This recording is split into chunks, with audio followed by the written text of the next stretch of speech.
Hey guys, tonight we're traveling back in time to a world where winter doesn't just nip at your nose, it straight up tries to murder you. You're about to spend a bone-chilling season in the heart of the medieval era, when central heating didn't exist, thermal underwear hadn't been invented, and the only insulation was your own despair layered under a wool tunic. The first frost comes in without warning, creeping across the land like a silent invader. You trudge outside in the gray dawn, boots squelching in half-frozen mud, and your breath instantly forms little clouds that drift away like tiny ghost eyes. The sun, low and watery in the sky, offers all the warmth of a flickering candle in a cathedral. And it's only November. So, before you get comfortable, take a moment to like the video and subscribe, but only if you genuinely enjoy what I do here. And I'd love to know, where are you listening from and what time is it there? Drop it in the comments. Now, dim the lights, maybe turn on a fan for that soft background hum, and let's ease into tonight's journey together. You're standing on the edge of a field, the last of the harvest long gone, the stalks brittle and snapped under the weight of frost. This morning's chore? Break the ice on the animal trough with a stick so the cow can drink. You do this every morning now. Your hands are so cold they feel like they belong to someone else. Someone very stupid who forgot gloves. But wait, gloves? You don't have gloves. Just stiff wool wrappings, maybe stitched by your sister or bartered from a neighbor. Inside the house, which is more of a timber-framed cube of draft and shadow, the hearth fire burns low. The smoke curls upward in lazy spirals, but thanks to a design flaw common in most 14th century cottages, it doesn't leave. It just hovers around your face like an overly affectionate ghost. Your eyes water as you try to cook a bit of porridge over a flame that keeps flirting with extinction. Historians still argue whether most peasants had chimneys this early. Some say yes, others insist the smoke simply filtered through holes in the thatch roof. Either way, you're coughing like a pack-a-day monk before you've even had breakfast. Speaking of breakfast, it's the same thing you had yesterday. And the day before. A ladle of barley mush, maybe with a splash of sour goat's milk if you're lucky. It tastes like warm gravel. But hey, at least it's warm. For now. And then there's the cold. It's not just a temperature. It's a presence. It creeps into your bones, settles behind your eyeballs, and makes your toes feel like marbles someone sewed into your shoes as a prank. You shiver constantly, not in dramatic shakes, but in that slow, deep, uncontrollable kind of trembling that makes your teeth click like dice in a gambler's cup. You try to bundle up in wool, layers of it. Your tunic, your over-tunic, a cloak, maybe an old fur your cousin traded for a bushel of onions. But no matter how much you wear, the cold always finds the gaps. It's like living inside a sieve that breathes icy wind. And nighttime? That's the real show. The temperature drops like a medieval punishment. You and your family pile into one bed, or what passes for one. A sack of straw, maybe, with blankets that feel like wet paper.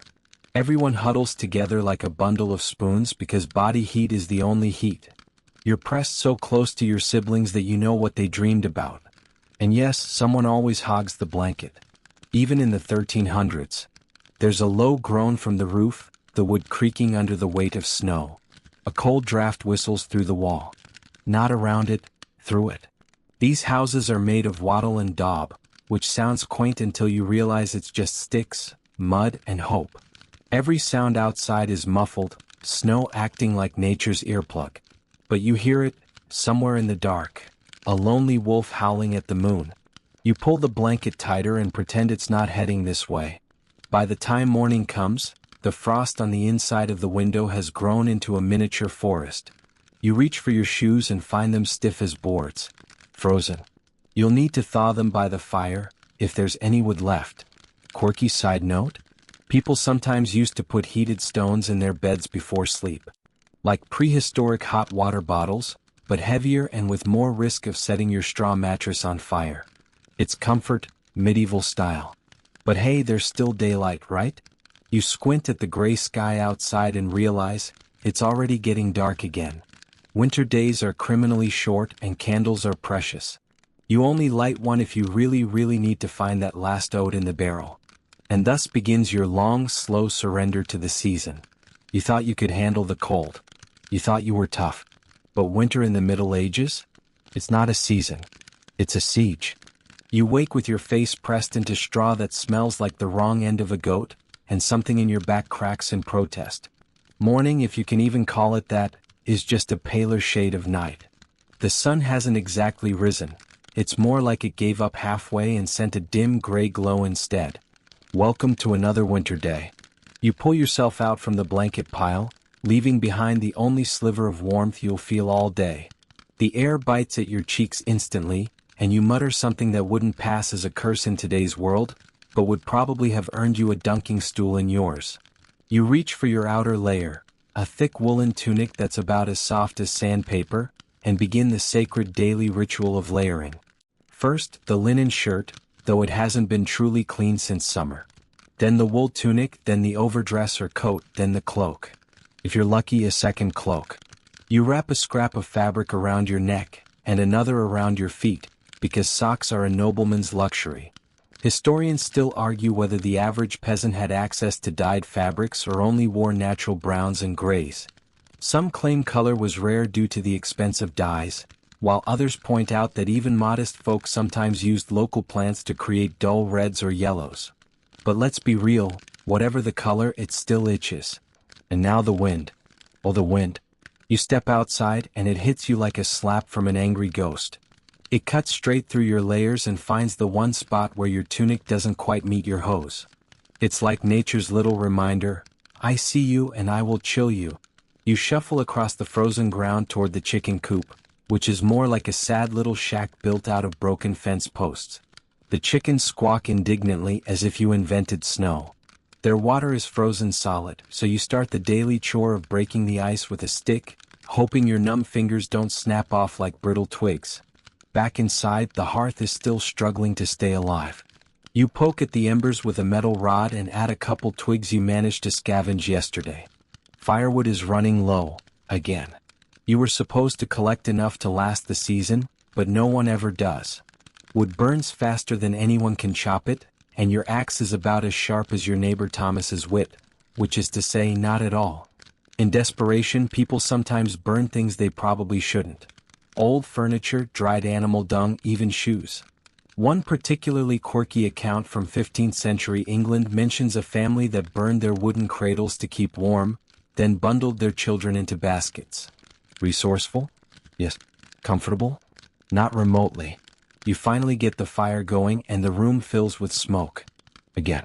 Your eyes sting and you crouch close to the flames, rotating like a roasting chicken to evenly thaw each limb. Your boots, which spent the night frozen, are now letting off a smell that can only be described as swamp nostalgia. The floor is cold, the walls colder. You don't walk barefoot, not unless you enjoy stepping on frost-rimed pebbles and waking up your ancestors with your screaming. Even the family dog, curled in a ball near the hearth, refuses to move. Smart animal. You glance at the door, which isn't so much a sealed entryway as it is a suggestion of privacy. Gaps between the planks let the wind whistle through like a flute being played by a drunk. Some people stuff straw into the cracks, but that only works until the rats get curious. One of your siblings, probably the annoying one, complains loudly about being hungry. You snap back, we all are, and everyone knows it's true. The larder is bare, save for a few turnips that look like they've been through something traumatic. You'll boil them later, maybe mash them with a little salt if you still have some. Not exactly a feast, but you're not a noble. Speaking of nobles, they're probably sipping warm mead beside their stone fireplaces, wrapped in actual fur, not just old sheepskins. Do they still get cold? Sure. But their version of suffering involves a slightly tepid bath and a shortage of imported spice. You hear a distant church bell tolling through the morning mist. It marks the hour, or what passes for an hour in a world without wristwatches. Time in winter stretches like the stew, thin and unsatisfying. And you? You have chores. The kind that don't care about frostbite. Hauling buckets from the well. Feeding animals. Mucking out stalls that smell like the underworld. If you're lucky, you might help mend a roof or patch clothing, though sewing with frozen fingers is basically punishment. Here's a fun historical tidbit. Some villagers used to wrap hot stones in cloth and carry them like hand warmers. Problem is, heat doesn't last long, and by the time you've walked to the fields, your fingers are icicles and the stone is a lukewarm disappointment. And just when you think the day can't get worse, the sky spits snow. Not the pretty kind that drifts down like a greeting card. No, this is horizontal, slap you in the face snow. The wind picks up again, laughing like a villain in a bad play. You wrap your cloak tighter, lower your head, and trudge forward. That's medieval winter for you. It doesn't care who you are. It doesn't pause for pity. It just keeps going, relentless, gray, and utterly disinterested in your comfort. You don't even remember the last time you were warm all the way through. Maybe late September, when the sun still had some kindness in it. Now, even the fire feels more symbolic than functional. You sit as close to it as humanly possible without catching your cloak on fire, and yet your toes remain stubbornly numb. Today's the kind of day where even your breath feels betrayed. Every inhale stabs a little, and every exhale fogs up whatever surface is unlucky enough to be in its path. You consider getting up and doing something productive, but your joints protest like you're a 90-year-old bard with a lifetime of harp-induced arthritis. Instead, you tug your foot wraps tighter. Not socks, those are for royalty. Just strips of linen or old wool, wrapped around your feet like you're trying to preserve them for a future archaeologist. They don't really help, but it gives you the illusion of doing something, which is its own kind of warmth. You're not alone in your suffering. The village carpenter hobbled by this morning, dragging his right leg because his foot is so frostbitten he started naming the blackened toes. That one's Sir Crispin, he jokes, but you can tell he's only half kidding. The chickens stopped laying days ago, the cow's milk has slowed to a tragic drip, and the pig is starting to eye you with the kind of gaze that makes you question who's really at the top of the food chain. You eye it back, because let's be honest, Buttercup may not make it to spring, and you're already planning how you'll split the meat with your neighbor. Historians still debate whether peasants in smaller villages regularly resorted to eating their own livestock out of desperation. Some sources suggest it was taboo unless the animal was sick or dying. Others insist that winter hunger trumped tradition when push came to starvation. Either way, you're looking at Buttercup like she's a walking stew. Out in the woods, firewood is scarcer than a nobleman doing manual labor. Most of the good trees have already been felled, and the smaller branches don't last long in the hearth. You dream of a forest that replenishes itself instantly, where wood grows in neat little stacks, chopped and seasoned. But you wake up to twigs and your dad saying, "Go gather more or we burn the table legs." Quirky fact of the day: some families used to burn peat, compressed plant matter dug from bogs, which burns slow and stinks to high heaven. If you're lucky enough to live near a bog, that is. You just have a rotting pile of damp logs and a prayer. You pull on your clogs, which are basically blocks of wood strapped to your feet, and prepare to venture out. The road is a sheet of ice and packed snow, slick enough to make you consider staying home and taking your chances with hypothermia. But you promised your uncle you'd bring some dried herbs to the healer's hut. And so you walk, more like shuffle really, down the path that connects the scattered cottages. Each roof looks like it's been dusted with powdered sugar, except it's the kind that falls from the sky and tries to kill you. The trees are skeletal now, black branches scratching at the sky like desperate fingers. It would be beautiful if your fingers weren't numb and your nose didn't feel like it was about to fall off. You pass the blacksmith's forge where no one's working today. Not because they're lazy, but because the bellows froze solid. That's right. It's so cold that even fire-making tools are out of commission. The blacksmith himself sits inside, staring at the hearth, muttering something about the old winters being warmer. Every generation says that. Every generation is wrong. One house has a chunk of ice hanging from the gutter like a medieval dagger. Another's door is completely frozen shut, and you can hear shouting from inside, something about someone falling into the privy again. You keep walking. At the healer's hut, a hunched figure lets you in. She's ancient, wrapped in every fabric she owns, and smells faintly of rosemary and wet socks. She gives you a nod and takes the bundle of dried mint you brought, tossing it into a boiling pot. "For coughs," she croaks, and you nod as if you understand anything about medieval medicine beyond "don't die." She offers you a drink, something warm, vaguely herbal, and possibly alive, and you accept it with both hands, trying not to flinch at the taste. She talks about how the last villager who ignored his cough is now sleeping under the stone tree. You realize she means the graveyard, and suddenly your own throat feels suspiciously sore. There's a moment of silence. The only sound is the bubbling of her pot and the occasional whistle of wind squeezing through the wooden walls. You wrap your hands tighter around the cup and let your mind drift. You wonder what people hundreds of years from now will think about this era. Will they imagine it as charming? Romantic? They'll never know the smell of wet wool mixed with smoke, or the sound of someone vomiting outside because their porridge turned. They'll never know how it feels to have every joint ache before breakfast, or to count your blessings by whether your boots have holes. No, they'll read about it in books and sigh wistfully about simpler times. You hope they at least give you a decent painting. Then it's time to go. You stand, stretch your aching limbs, and brace yourself for the walk back. The wind has picked up. Again. Of course it has. You step outside, clutching your cloak like it's a shield against the world. The cold hits you with such force that for a moment you forget your name. You shuffle home, cheeks burning, mind numb, stomach growling. Just another day in the medieval winter. And spring? Nowhere in sight.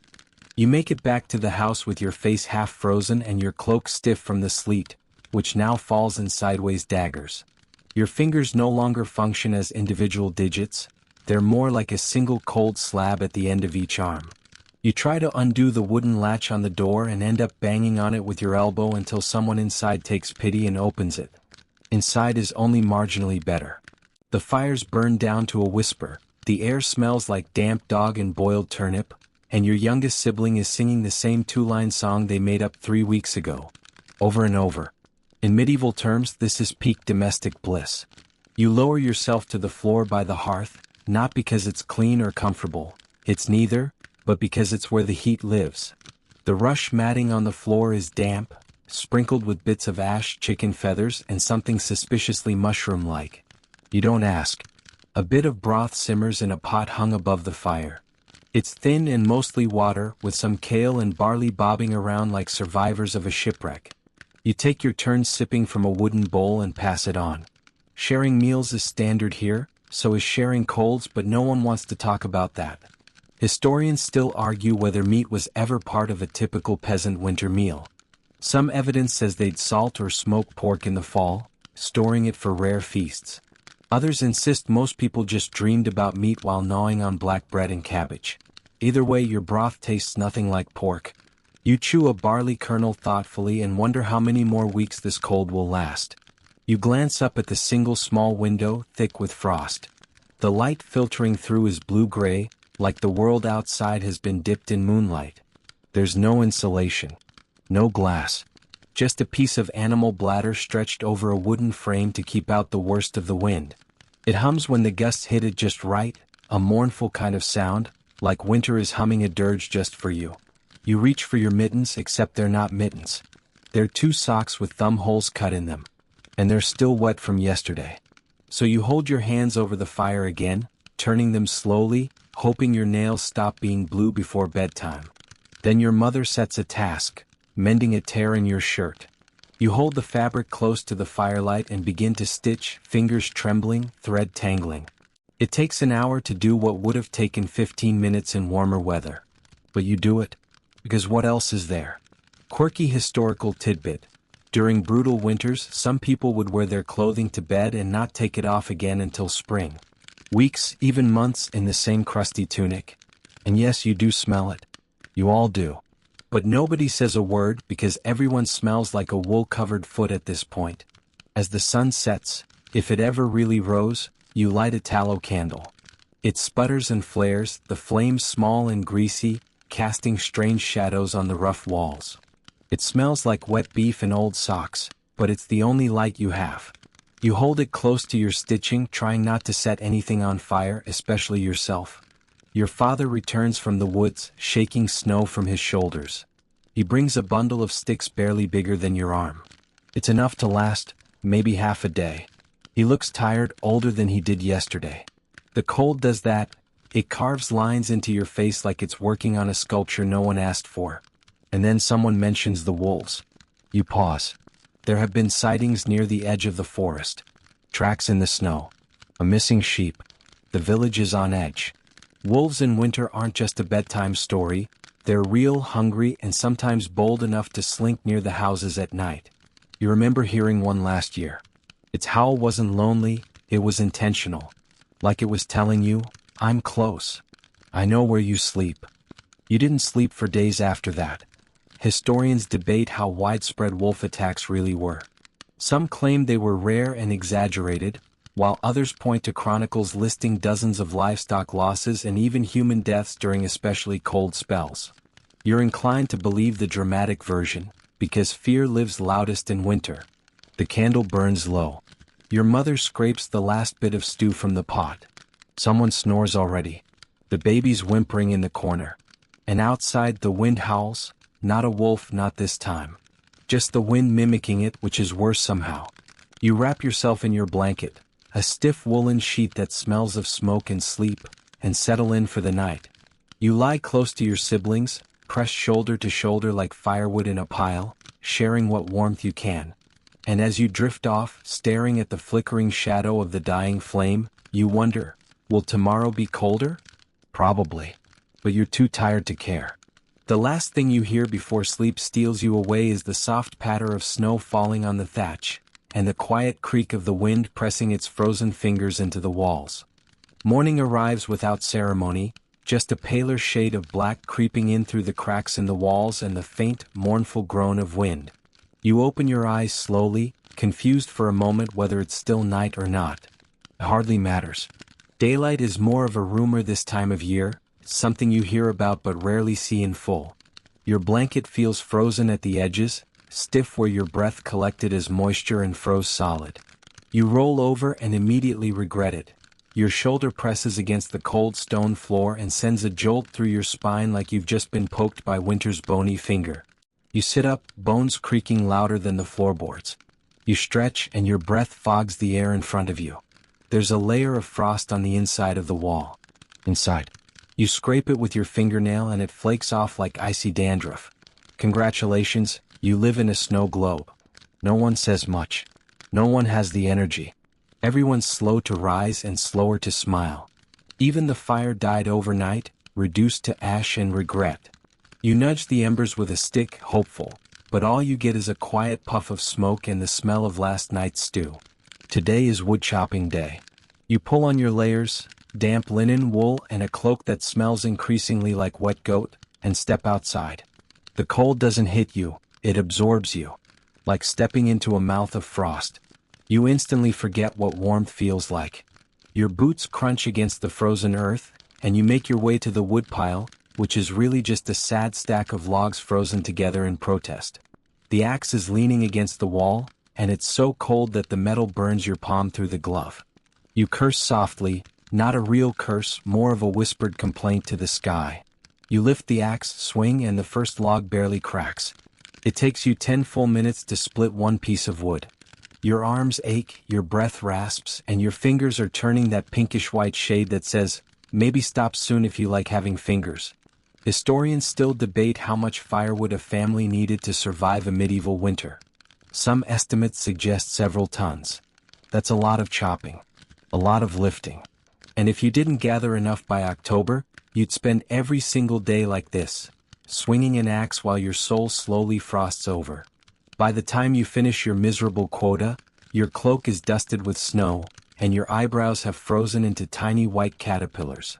You haul the wood inside, dumping it next to the hearth. Everyone murmurs a soft thanks, not because they're ungrateful, but because they're tired in a way that sleep doesn't fix. You sit down, hands extended to the fire as it finally catches and starts to crackle. The sound is so comforting it almost feels illegal. That snap of dry wood splitting as it burns is a lullaby you didn't know you needed. And then it starts, again. The roof creaks and the first snowflake drifts in through the poorly thatched seam. Then another. And another. It's snowing inside again. You sigh, glance upward, and wonder how many more winters your roof can take. Quirky side note. Some medieval families used to place small animal skins between the beams to stop drafts. It helped. Barely, but more often the skins attracted fleas and the fleas attracted bites and the bites attracted complaints. Eventually you just stop noticing. Today is also bath day. Well, a bath day. There's no schedule. Just a growing sense of personal defeat. The tub is a wooden barrel hauled inside from storage and filled with water warmed over the fire. which takes 2 hours. Everyone uses the same water, starting with the eldest. You're not the eldest. By the time it's your turn, the water is gray, tepid, and filled with floaties you try not to think about. But it's still the best thing you felt all week. You soak your arms and legs and let out a sigh that's almost too loud. It draws attention. Don't get used to it, your mother says. You won't. Once clean, or medieval clean, which just means less visibly grimy, you change into your driest tunic and head out again. This time to help repair the animal pen. The boards are warped, the nails have popped, and one corner looks like it's been gnawed on by an optimistic pig. Your fingers are too cold for precision, but you do your best. Every task takes longer in the cold. Every knot, every lash of rope, every swing of the hammer. You're working against nature itself. It's not just that winter makes things harder, it makes everything slower, like the air itself resists effort. The cows shuffle around nearby, steaming like living radiators. You briefly consider hugging one. Not for affection, just for warmth. They look at you with deep, judgmental eyes, as if they know you're considering turning them into boots and soup. And in the distance, church bells again. Their sound is muted by snow and mist, but they still carry, low, slow, mournful. Not so much calling you to prayer as reminding you that yes, time is still crawling forward, whether you like it or not. Back home, the fire is still burning. That, at least, is a win. Your family gathers around it, each person leaning in like plants seeking sunlight. Someone starts telling a story, one you've heard a dozen times. It's not even a good one. But it's warm and it's familiar. The room flickers with firelight. Outside, the snow continues to fall in thick silence. Inside, for just a moment, you forget how cold you are. And that's what passes for a good day in the medieval winter. The fire crackles low, casting shadows that dance like tired ghosts across the wooden beams. You're too tired to move and too cold to sit still, so you rock gently in place, hands stretched toward the heat, watching the flame lick the edge of a fresh log like it's unsure whether to eat it or admire it. The house is quiet, an unnatural kind of quiet. You can hear every breath, every shift, even the drip drip drip of melted frost sliding off the corner beam. That sound means the roof is leaking again. Is leaking a lot these days. You grab a small pot to catch the drops before they soak the floor. Again. The floor is already more mud than wood, and each leak makes it squishier. The straw thatch above your head was once expertly packed, but that was 3 winters ago. Now it's just a suggestion of coverage. It's amazing how much you can hear in winter. When snow muffles the world outside, the inside sounds grow louder. A stomach rumbling. A cough echoing like a threat. The scratch of a rat in the wall. The soft thunk of frost falling from the rafters. You go out to check on the henhouse, clutching a lantern that barely glows. It smells like burnt animal fat because, well, it is. The wind smacks you like it's mad you left the house. Snowflakes fall heavy now, more like confetti from the heavens saying, "Congrats, you're still alive, for now." The henhouse is a tragic sight. The door creaks open like it's been cursed, and inside you find the hens huddled in a corner, feathers puffed, eyes beady and unimpressed. One of them clucks angrily as if to say, "Do something useful." You throw down extra straw, scrape the frozen water bowl and mutter apologies. Historians still argue whether hens were productive layers in deep winter. Some claim they stopped entirely, others suggest the more cared-for breeds kept going in modest numbers. You'd lean toward barely laying based on how empty your breakfast plate has been lately. You collect a single egg. You cradle it like a diamond and march back toward the house with the self-importance of a medieval mail carrier delivering the Magna Carta. It's warm from the hen's body, and that warmth in your hand feels downright luxurious. You crack it into the pot of porridge and for a moment, everyone gets excited. An egg. Actual nutrition. The younger kids crowd around the fire, wide-eyed as if you just revealed a roasted goose with all the trimmings. One egg divided 5 ways. It thickens the porridge just enough that it no longer feels like hot sadness. You spoon your portion slowly, savoring it. It's bland. It's hot. It's everything you need. Then your neighbor stops by. He enters without knocking. No one knocks in winter. You just shuffle in with a heavy cloak and heavier news. His face is pale, eyes red-rimmed. His mother died in the night. No one says much. No one needs to. Death is not an event here. It's a constant companion, like a cold breeze that just won't leave. She was old, yes. But old is relative when you're living in an era where turning 40 is an achievement. You hand him the last of the turnip stew. He refuses at first, then takes it with shaking hands. She loved stew, he mutters, and you nod like you understand because you do. Quirky detail.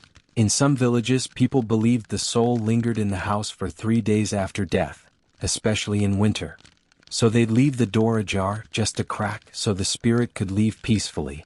You'll notice tomorrow that your neighbor's door is open, even in this storm. There's no burial until the ground thaws. The cemetery hill is frozen solid, and the gravedigger's spade bounced off it last time like he was digging into iron. So the dead rest inside for now, wrapped in cloth, placed near the back wall, covered in evergreen branches and quiet prayers. It sounds grim, and it is. But no one panics. Death isn't loud here. It doesn't come screaming. It tiptoes in with the frost, settles quietly, and sits beside the hearth without asking. You offer your neighbor a place to warm up. He declines, still too much to do. Animals to feed, water to boil, siblings to console. You give him a stick of firewood and he takes it like it's gold. In winter it is. He disappears back into the storm and you close the door behind him. The warmth seeps out instantly. The door doesn't fit the frame. You stuff a bit of cloth into the crack and hope it helps. You sit back down by the fire. The egg has already been forgotten, the porridge pot scraped clean. The younger ones are half asleep, the candle has burned low, and the wind outside howls like a creature with no mouth but endless breath. You think about summer. About grass. About sweat. About bugs, even mist bugs. You try to remember what green smells like. But the only thing you can smell is smoke and wool and cold skin. And as the last ember pops and fades, you find yourself wondering, will this be the worst winter yet? Or is the worst still waiting? When the rooster crows the next morning, it sounds less like a proud declaration and more like a wheeze. You can't blame him.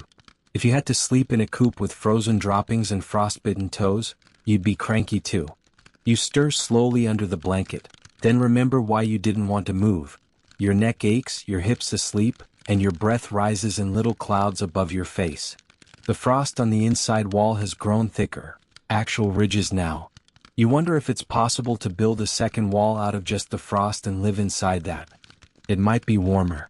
Today is laundry day, which, in a medieval winter, is a form of self-harm. You gather the family's clothes, most of which are stiff from days of sweat and snow, and head toward the stream. Laundry in this era isn't about cleanliness. It's about less dirt. A symbolic gesture to the idea of freshness. You reach the stream and find it, predictably, frozen solid. You chip away at the edge until a trickle forms, just enough to fill your bucket. You dip a few garments into the water. They emerge colder and wetter than when they went in. Progress? Historians still argue about how often medieval folks actually washed their clothes. Some say it was once a season, others insist it was more frequent, especially in religious communities. But even the most devoted washerwoman wouldn't enjoy doing laundry in sub-zero weather. You carry the soggy pile back toward the house, arms trembling. The wind is back, howling like a scorned ghost. It sneaks past your layers and tickles your spine with icy fingers. Your wet hands begin to sting, a painful numbness that makes you drop one sock. You stare at it for a moment before deciding it's not worth the retrieval. Once home, you drape the clothes near the fire. Near being key. If they're too close, they'll scorch. Too far, they'll freeze again. Drying clothes in winter becomes a kind of medieval ballet, strategic placement, constant rotation, and absolutely no sudden moves. The scent of wet wool fills the room like a damp sheep hug. It's the perfume of the season. The day's only just begun, but everyone already looks exhausted. Your father heads out to check the traps. Not because he expects success, but because it's something to do. The woods are nearly empty now. Most creatures have burrowed deep, hiding from the same cold that gnaws at your fingertips. Quirky tidbit? Some villagers believe that foxes whispered to each other beneath the snow, planning their routes to avoid traps. You're not sure it's true, but you've started muttering to the foxes just in case. Meanwhile, the family begins the day's central activity, surviving. Your mother needs dough near the hearth. It's a miserable, gritty affair, half barley, half sawdust, you suspect. Flour's expensive. Real flour? Unobtainable unless you're part of the manor household or willing to sell a sibling. She adds dried herbs to mask the taste. It almost works. You fetch more kindling, then help patch a hole in the wall where the wind keeps whistling in like an off-key flute. Someone suggests stuffing it with wool scraps, but even bad wool is too valuable. So you settle for more mud and straw, praying it freezes in place before it falls out again. Time drags. You watch the candle melt inch by inch. You watch a spider try to build a web in a corner too drafty to hold one. You watch your brother attempt to play with a stick and a rock before giving up and just staring. And then, without warning, the stillness is broken. A knock at the door. A real knock. Not just a push and enter. Everyone looks up. You open it and find a cloaked figure, hood dusted in snow. It's the village messenger. She's here with news, and news in winter is like firewood. Rare and always slightly damp. Someone's cow has died. Another neighbor's wife gave birth, twins, though one is weak. The priest says there will be no mass until the path to the church is cleared. And word from a passing traveler. The river to the north has frozen solid enough to walk across. That last part matters. Frozen rivers mean something miraculous in winter. The fair. You feel it stir in your chest like a forgotten ember. Excitement. The winter fair is held only when the river freezes thick enough to hold carts, dancers, and even livestock. It's dangerous, thrilling, and absurd, but it's fun.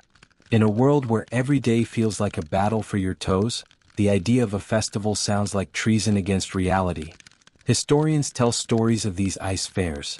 Merchants setting up wooden booths right on the frozen surface, minstrels playing songs in frozen air, and even makeshift bowling with frozen cabbages. It sounds too magical to be true, yet documented accounts from 16th century England describe entire towns gathering on ice, despite the cold, for a brief burst of joy. You rush to tell the others. The house buzzes with cautious energy. Do you think it'll last? Will they bring the spice cellar again? Will there be puppets this time? For the first time in weeks, there's something besides survival to think about. But the fair is a few days off, if the freeze holds. For now you return to the fire, the damp wool, and the cold creeping back in. Still your thoughts are elsewhere. On the ice. On laughter. On the warmth that comes not from fire, but from possibility. That night, you fall asleep dreaming of lanterns hanging from frozen tree branches, of music in the air, of dancing with frozen feet and a warm heart. You wake with something rare in your chest. A flicker of anticipation. It's still cold, still miserable, still darker than the inside of a cow's ear, but today feels different. There's talk of a fair, and in medieval winter, talk is the closest thing to a vacation. You stretch beneath the stiff wool blanket, nudging aside the sibling who's been drooling on your arm all night. The fire's low again, of course, and someone's foot is dangerously close to it. Probably your cousin Tom, who once managed to sleep with his head under the bed and his feet in the porridge pot. He stirs, mumbles something about butter, and rolls away. You sit up, crack your knuckles, and note the frost in your eyebrows as if it were an old friend returning for breakfast. Which, incidentally, is what you're about to help with. The pot still holds a film of yesterday's barley gruel. You scrape it with a wooden spoon, pour in some water, and stir with the kind of enthusiasm typically reserved for funerals. Someone adds the last sliver of dried onion. It doesn't make it taste better, but it does make the room smell slightly less like wet sheep. Outside, the snow's fallen again, but it's light, powdery, and quiet. The kind of snow that invites mischief. You bundle up in every layer you own, including a dubious wool hood that smells like moldy bread and history. Then out you go, boots crunching with every step. The path to the village square is a mess of footprints, cart tracks, and frozen chicken droppings. But in the distance you see it, people. Gathering. Moving slowly but moving nonetheless. Smoke curls up from chimneys like lazy snakes and laughter echoes, brief, unsure, like it's forgotten how to behave. Today the villagers are preparing for the fair. Now, fair is a strong word. It's more like a very cold market where people smile slightly more than usual. A few stalls have already been dragged onto the frozen river. makeshift tables with cloth covers, some selling waxy candles, others hawking mead that could strip paint. You help your aunt carry a basket of knitted hats she's hoping to trade. They're lopsided and itchy but warm. One has a duck embroidered on it, or something duck adjacent. Her fingers are red and raw, but her eyes are bright. Even she's caught the fever of the fair.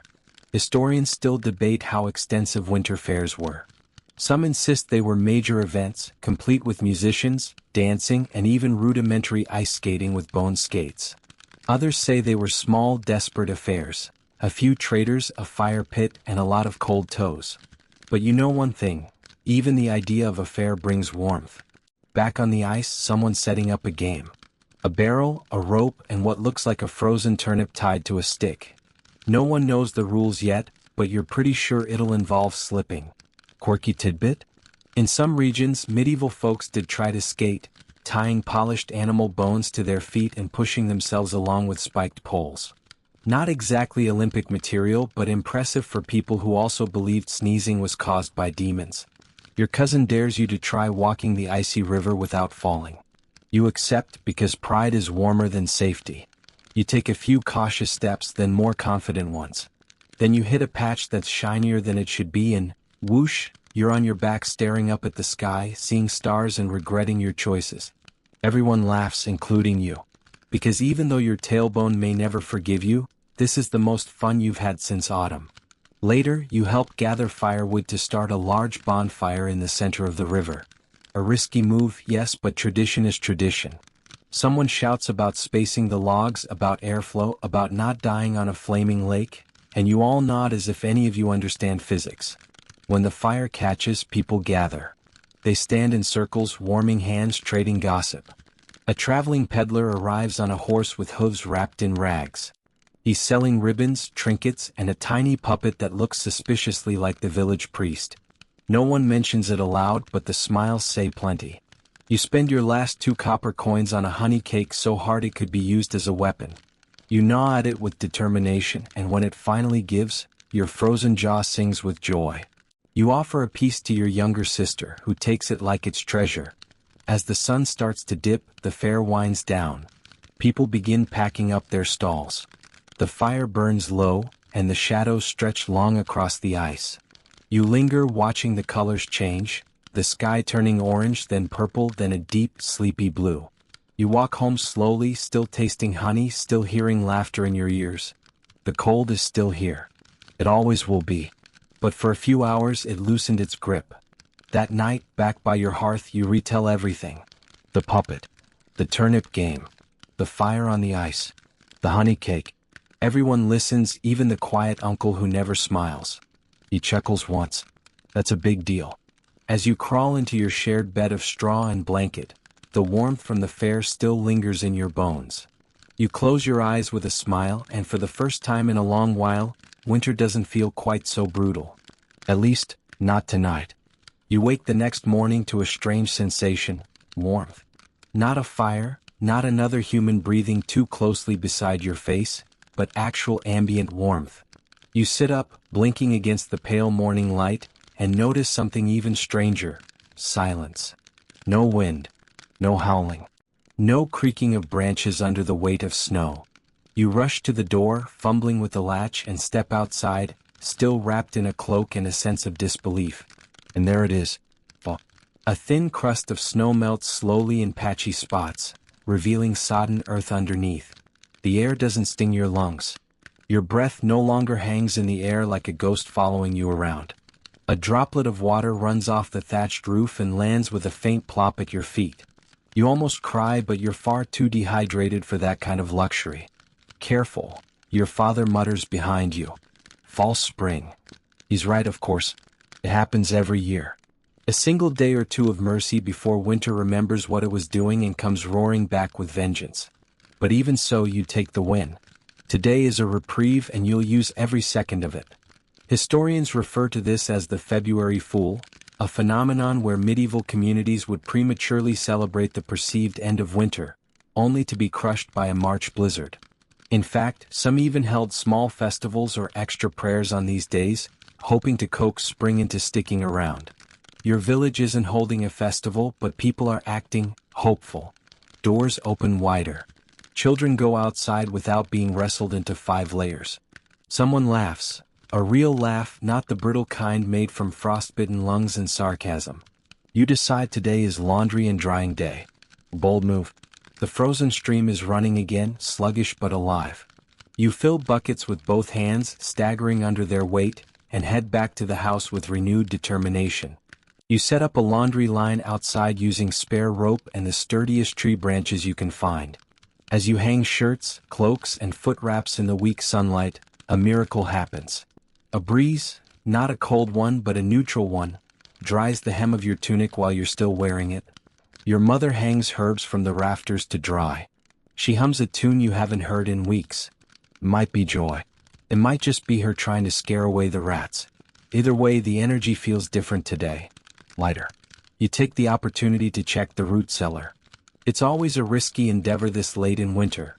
Sometimes you open the door and find nothing but sprouted onions and regret. But this time, you discover a small bag of dried apples you'd forgotten. Wrinkled, yes, but edible. You run back inside like you've discovered the lost ark. Your siblings cheer. Even your grandmother blinks in appreciation. You slice the apples thin and add them to what little porridge is left. The result is exotic. Fruity even. It feels like something a noble might eat on a boring hunting trip. Quirky fact: apples were among the few fruits that could be stored for long periods in medieval Europe, especially the firmer varieties. People dried, stewed, or even baked them into rough pastries. You're pretty sure what you've just created doesn't count as a pastry, but that doesn't stop anyone from licking their bowl. After breakfast, you venture further, past the stream toward the edge of the forest. The snow is soft underfoot now, not icy. You hear birds. Birds. Actual creatures with wings and music and a total disregard for the rules of winter. You pause and just listen. It's been so long since the world made natural sounds that you forgot how calming they were. No crackling fires. No coughing. No clanking pots. Just wind rustling through thawing trees and the occasional chirp. It doesn't last, of course. By late afternoon, clouds begin to roll in again, low, heavy, and gray. The temperature drops fast. The mud under your feet turns firm. The wind picks up that bite again. You sigh, pulling your cloak tighter. But you don't feel the same despair. Because today you remembered that winter ends, eventually. Maybe not tomorrow, maybe not even next month. But it ends. And that thought? That's like flint striking spark inside your chest. You return home and help move the laundry inside before the freeze sets in. The shirts are half dry, but that's still better than the usual damp misery. You hang them near the fire and settle into your usual spot, closer to the warmth than you probably deserve. Your little sister asks if you think spring will come early. You don't lie. Probably not, you say. But now we know it can. She nods solemnly and promptly falls asleep on your shoulder. That night the cold returns. The frost creeps back in. But this time you don't flinch. You pull the blanket tighter, tuck your feet under the dog, and sleep like someone who remembers the sun. The frost returns with the kind of quiet smugness only winter can manage. You wake to find your breath visible again, the laundry stiffened into strange sculptures by the hearth, and the fire burned down to a glowing, reluctant ember. No one's surprised. You all knew yesterday was a trick. But it was a nice trick, like winter giving you a pat on the head before pushing your face back into the snow. You shuffle to the fire and add kindling. It catches slowly, reluctantly. You blow gently on the embers, coaxing them like a stubborn old mule. Flames lick up, and you stretch your fingers toward them with the reverence of someone who knows exactly how close to the edge you've lived. Your boots, still damp from yesterday's adventuring, squish as you slip them on. You mutter a curse so mild it wouldn't scare a sparrow, then wrap your feet in spare rags and march outside to check the coop. The chickens are irritated. One flaps at you with the fury of a bird who thought spring had arrived and now feels personally betrayed. You collect a single egg and scowl back at them. "That's it?" you whisper, like they'll suddenly understand economic pressure.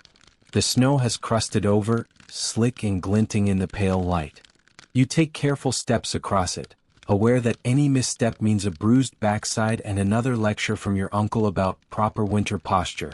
which mostly involves waddling like a goose. The stream is frozen again, too thin to walk on but too thick to break without effort.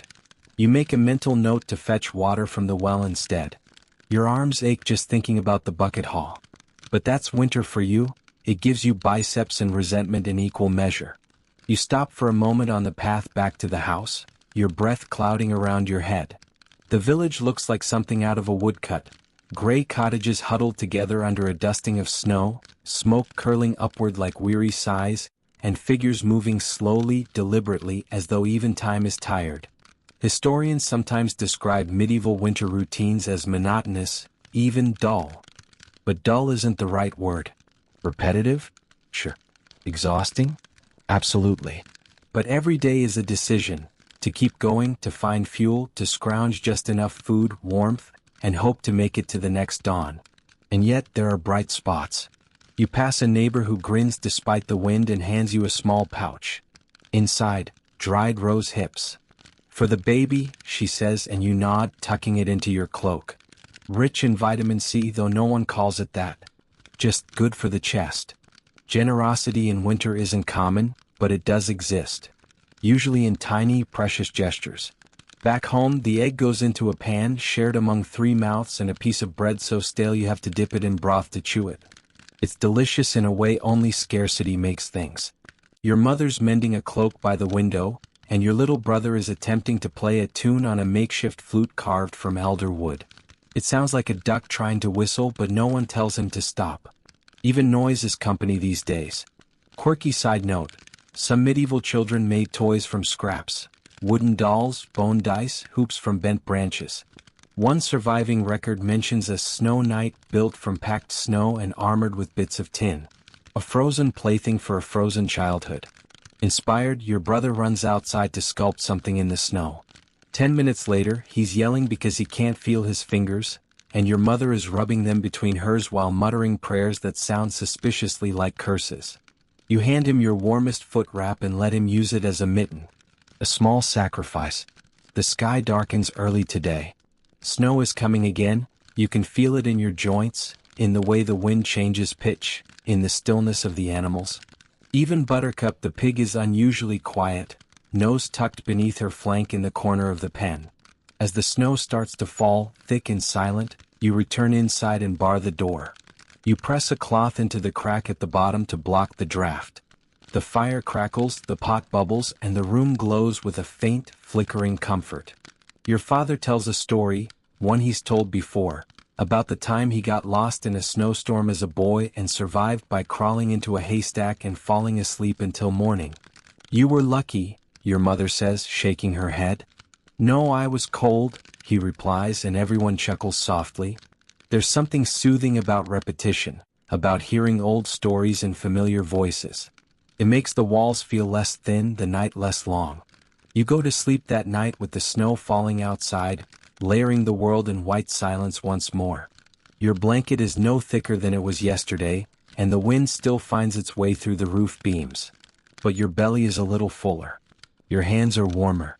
And tomorrow is already waiting. Because winter may be cruel, but you're stubborn. And stubbornness, in the medieval world, is just another word for survival. The next day begins with a loud, wet crack. The kind that jolts you awake like someone dropped a tree on the roof. You sit up so fast you hit your head on the low beam, swearing under your breath as you scramble out of the blankets. Everyone else is waking too, groggy and wide-eyed. The sound came from outside. You yank open the door and a wave of cold air punches you in the lungs. But more importantly, the shed roof has collapsed. Too much snow, too little support.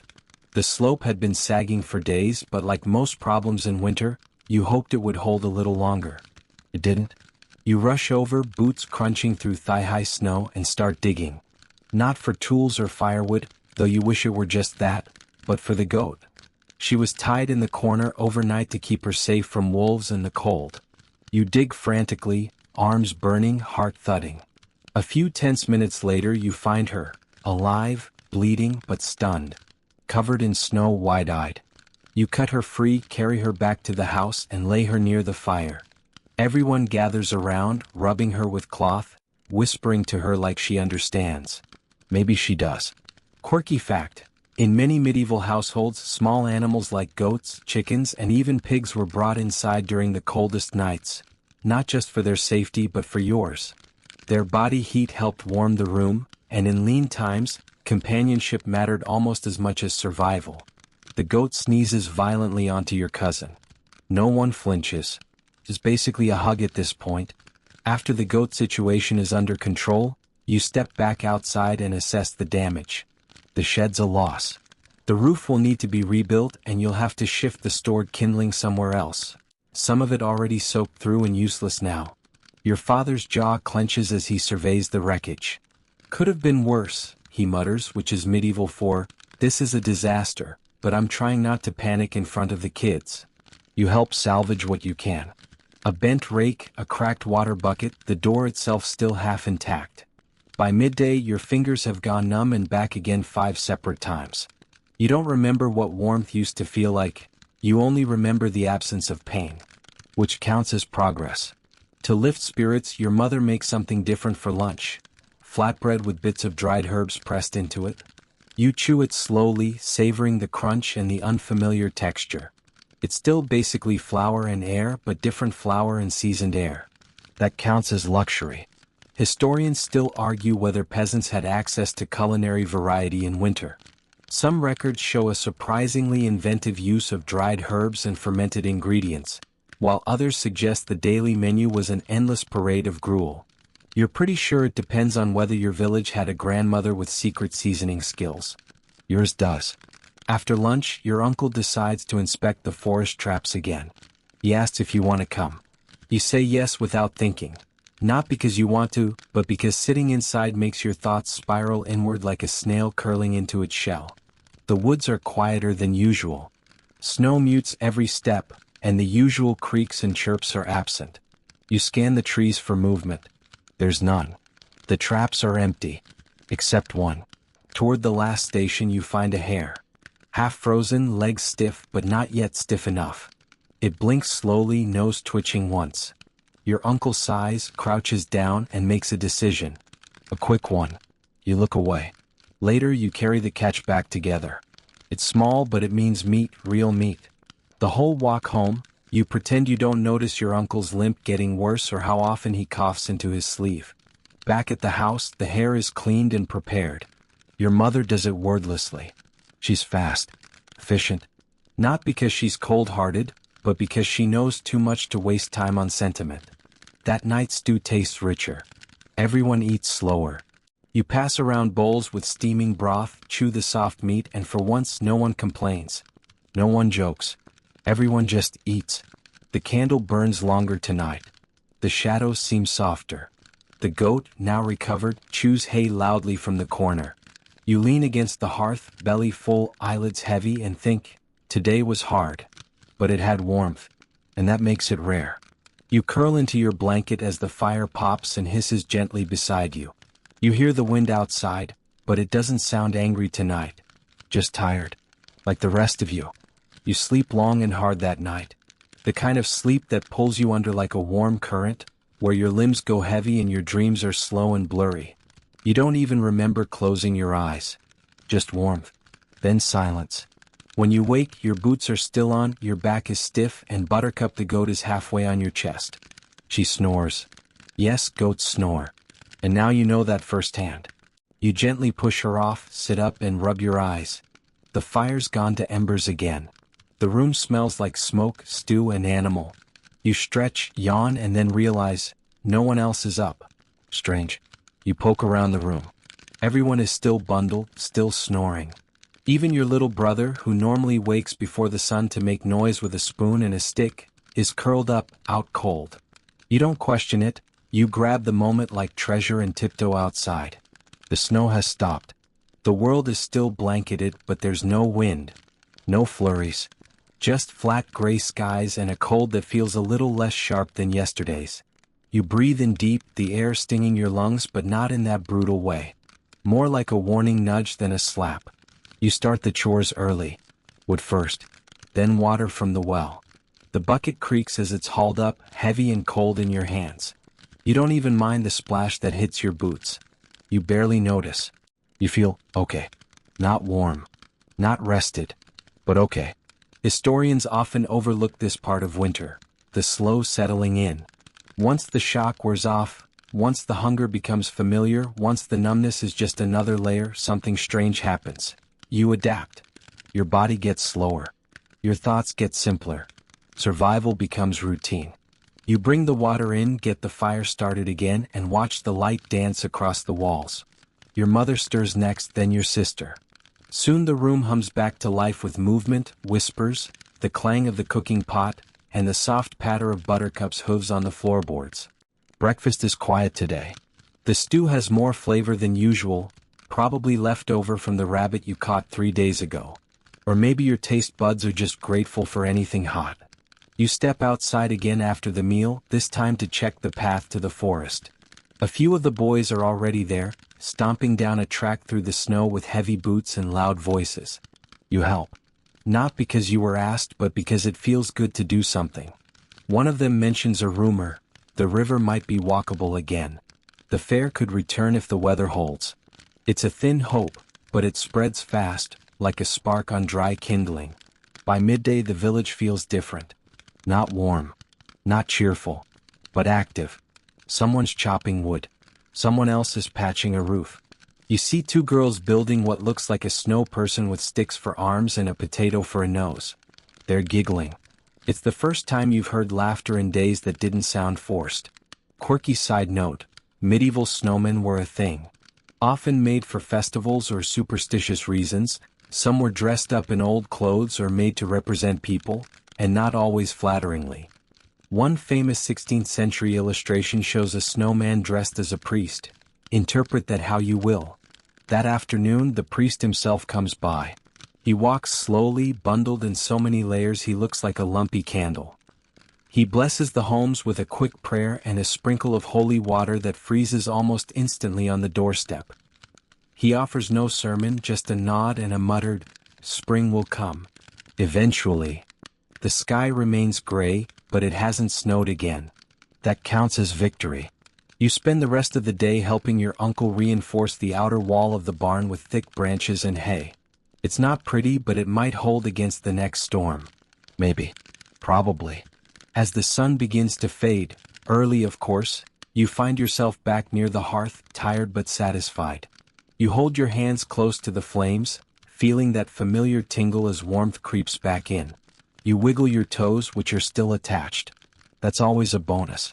Your mother passes you a piece of cloth to mend, a sleeve with a tear the size of a fist. You stitch slowly, sloppily, but it gets done. Historians often mention the communal nature of medieval survival, how winter wasn't just about enduring the cold, but about doing it together. Chores became bonding. Meals became ritual. Even silence, shared in a warm room, became a kind of comfort. Your little sister leans her head on your arm and watches you stitch. She doesn't say anything, just breathes. And that night, as you crawl under the blankets, now warm from the fire, now shared with fewer complaints, you feel something that isn't quite joy and isn't quite relief. It's a small, stubborn ember of peace. Because winter hasn't beaten you. Not yet. You wake to dripping. Not the ominous kind from a leaky roof or a thawing carcass hung too close to the fire, but a gentle rhythmic drip drip drip from the eaves. It's the sound of snow melting, of ice surrendering its grip, of a season loosening its clenched fist, even if just for a moment. You lie there, eyes closed, listening. It's hypnotic, peaceful, like rain slowed down. The kind of sound you didn't realize you missed until it returned. When you open your eyes, the world feels a little softer. The edges are less sharp. The light filtering through the small window is pale gold, not the usual steel gray. It's still cold, of course, but not cruel. You stretch beneath the covers, yawn so wide your jaw clicks, and sit up without immediately cursing the morning. A rare achievement. Buttercup has stolen someone's sock again. She's standing smugly near the fire, chewing on it with the satisfaction of a creature that knows she's too valuable to scold. Your little brother tries to wrestle it away from her and ends up falling backward into the kindling basket. No one helps. We just laugh. Even your father. Laughter. Not forced. Not sarcastic. Real. It catches everyone by surprise. We all blink at each other like something holy just happened. 'Cause maybe it did.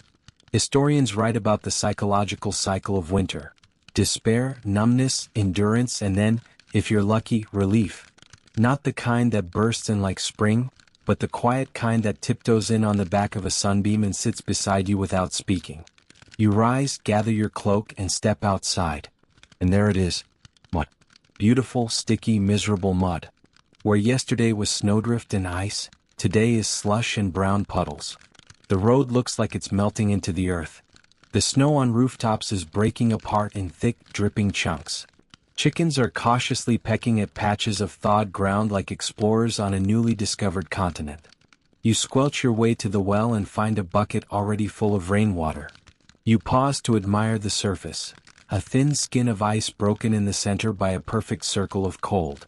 You dip your fingers in and immediately regret it, but it's clean. No snow to melt today. Inside, your mother has made something wonderful, warm barley cakes. Flat, chewy, slightly charred on the edges. She found a handful of seeds tucked in a forgotten pouch and mixed them into the batter. They taste like hope. You eat yours too quickly, burning your tongue, but you don't even care. You pass what's left to your sister, who's been staring at it like it might fly away. Then comes the knock. The messenger again. This time she's smiling. "The fair's back on," she says. And the room erupts. Voices shout over one another, asking if the river is safe, if the spice merchant returned, if the puppeteer is the same one who did the chicken voices last time. Plans are made. Bread is packed. Scarves are located. Boots are scraped of their finest layer of winter crust. The walk to the river is muddy and slow. You slip twice. Someone falls on purpose for the laugh. It's crowded. Joyfully so. And there it is again, the river. Frozen solid, but slushy on the edges now, its surface groaning under the weight of booths, sleds, and children running with sticks. The ice smells faintly of smoke and spilled mead. Feels like life. You walk past a booth selling honey cakes, twice the price as last week. The merchant claims bees sleep late in winter. A woman plays a hurdy-gurdy while her child dances in circles. You pass a priest nervously watching a barrel fire too close to the chapel tent. Then you see it, the puppeteer. Same chickens. Same ridiculous voices. You and your siblings collapse onto the frozen bench and laugh until your ribs hurt. Quirky note? Medieval fairs weren't just for trading goods, they were critical to morale. Villagers might barter wool, tools, and food, yes, but they also shared stories, music, gossip, and dreams. The frozen river became a place of commerce and communion, and for a brief time, people remembered they were more than just survivors. That night, you return home cold, exhausted, and light. Your stomach's full of something suspiciously called meat pudding, your hands still sticky with honey, and your heart still echoing with laughter. You hang your cloak to dry by the fire, kick off your boots, and settle into the straw with a sigh that rattles the rafters. You sleep easy, dreaming of mud, melting ice, and the next time the chickens tell jokes. Because winter hasn't ended yet. But it's starting to. The next morning, something extraordinary happens. You sweat. Not a lot. Just a little. A thin sheen on the back of your neck as you carry a bundle of firewood from the stack to the hearth. But it's unmistakable. You pause, drop the wood, and touch your skin like it's a mystery.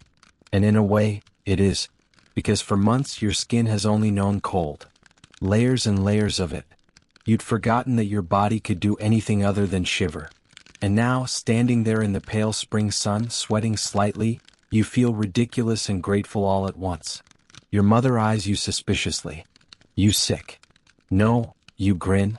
Warm. She nods once and goes back to stirring the pot. Outside, the village has come back to life. People are opening shutters and windows, letting stale air out and sunshine in. That scent, earth, damp wood, thawed rot, is thick in the breeze. It's not pleasant exactly, but it's honest. The smell of things beginning again. The goats are bleating more. The hens are pecking louder. Even the geese have resumed their lifelong mission of being angry at nothing in particular.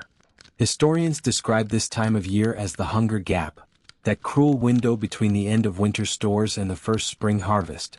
Your larder is almost empty, the fields are not yet green, and there's a dangerous temptation to believe the worst is over before it actually is. But that doesn't stop the hope. You and your cousin decide to walk to the southern pasture, mostly to check the fence line but also just to move. The snow's melted in patches, leaving thick mud that sucks at your boots and slows every step. The fence is in worse shape than you expected. One whole section has collapsed under snow and wind. You tie it back with rope, jam in a few stakes, and make a mental note to return later with real tools and, ideally, someone with real motivation. But it's not the fence you remember when you walk back. It's the crocuses. Tiny things. Purple, yellow, white. They peek up from the dirt near the edge of the woods like they're testing the air, unsure whether this world is worth entering. You crouch down and just stare at them. Because they're the first color you've seen in weeks that wasn't gray, brown, or sad. Quirky note? Many medieval communities believed the first flowers were signs from saints, or omens depending on the plant. Crocuses, often mistaken for saffron, were linked to renewal and protection. You don't know any of that, of course, but you feel it. Back in the village, someone's rigged a rain barrel to catch meltwater from the roof. Another family is scraping the moss off their cottage walls. The baker, who hasn't made anything in 2 months, emerges holding a lump of dough like it's a newborn. Everything is slow, but it's moving. You help your mother hang the laundry, not inside this time but outside. The wind does the work for you, tugging at shirts and linens until they flap like lazy flags. One even pulls free and floats into the mud, but no one gets mad. Just funny. Everything feels lighter when the sky's not pressing down on you. That night, the stew is thin, but it has herbs. Actual green things that taste like spring smells. You chew them slowly, letting the flavor sink into your bones like sunlight. Your little sister asks if you'll take her to see the flowers tomorrow. You nod. More should be blooming by then, you say with the confidence of someone who desperately wants it to be true. And maybe that's enough. Before bed, you sit by the fire with a piece of charcoal and draw a rough version of the crocuses on a scrap of wood. You're no artist, but it's good enough to remember them by, just in case the snow decides to make a rude comeback. You fall asleep faster than usual, the scent of herbs still lingering in your nose, the image of flowers bright behind your eyes. And in your dreams, everything is green. The next day begins with birdsong. Plural. Not just one brave robin testing the waters, but a whole orchestra of chirps, warbles, and melodic show-offs bouncing through the trees. You lie there for a moment, eyes still closed, just listening.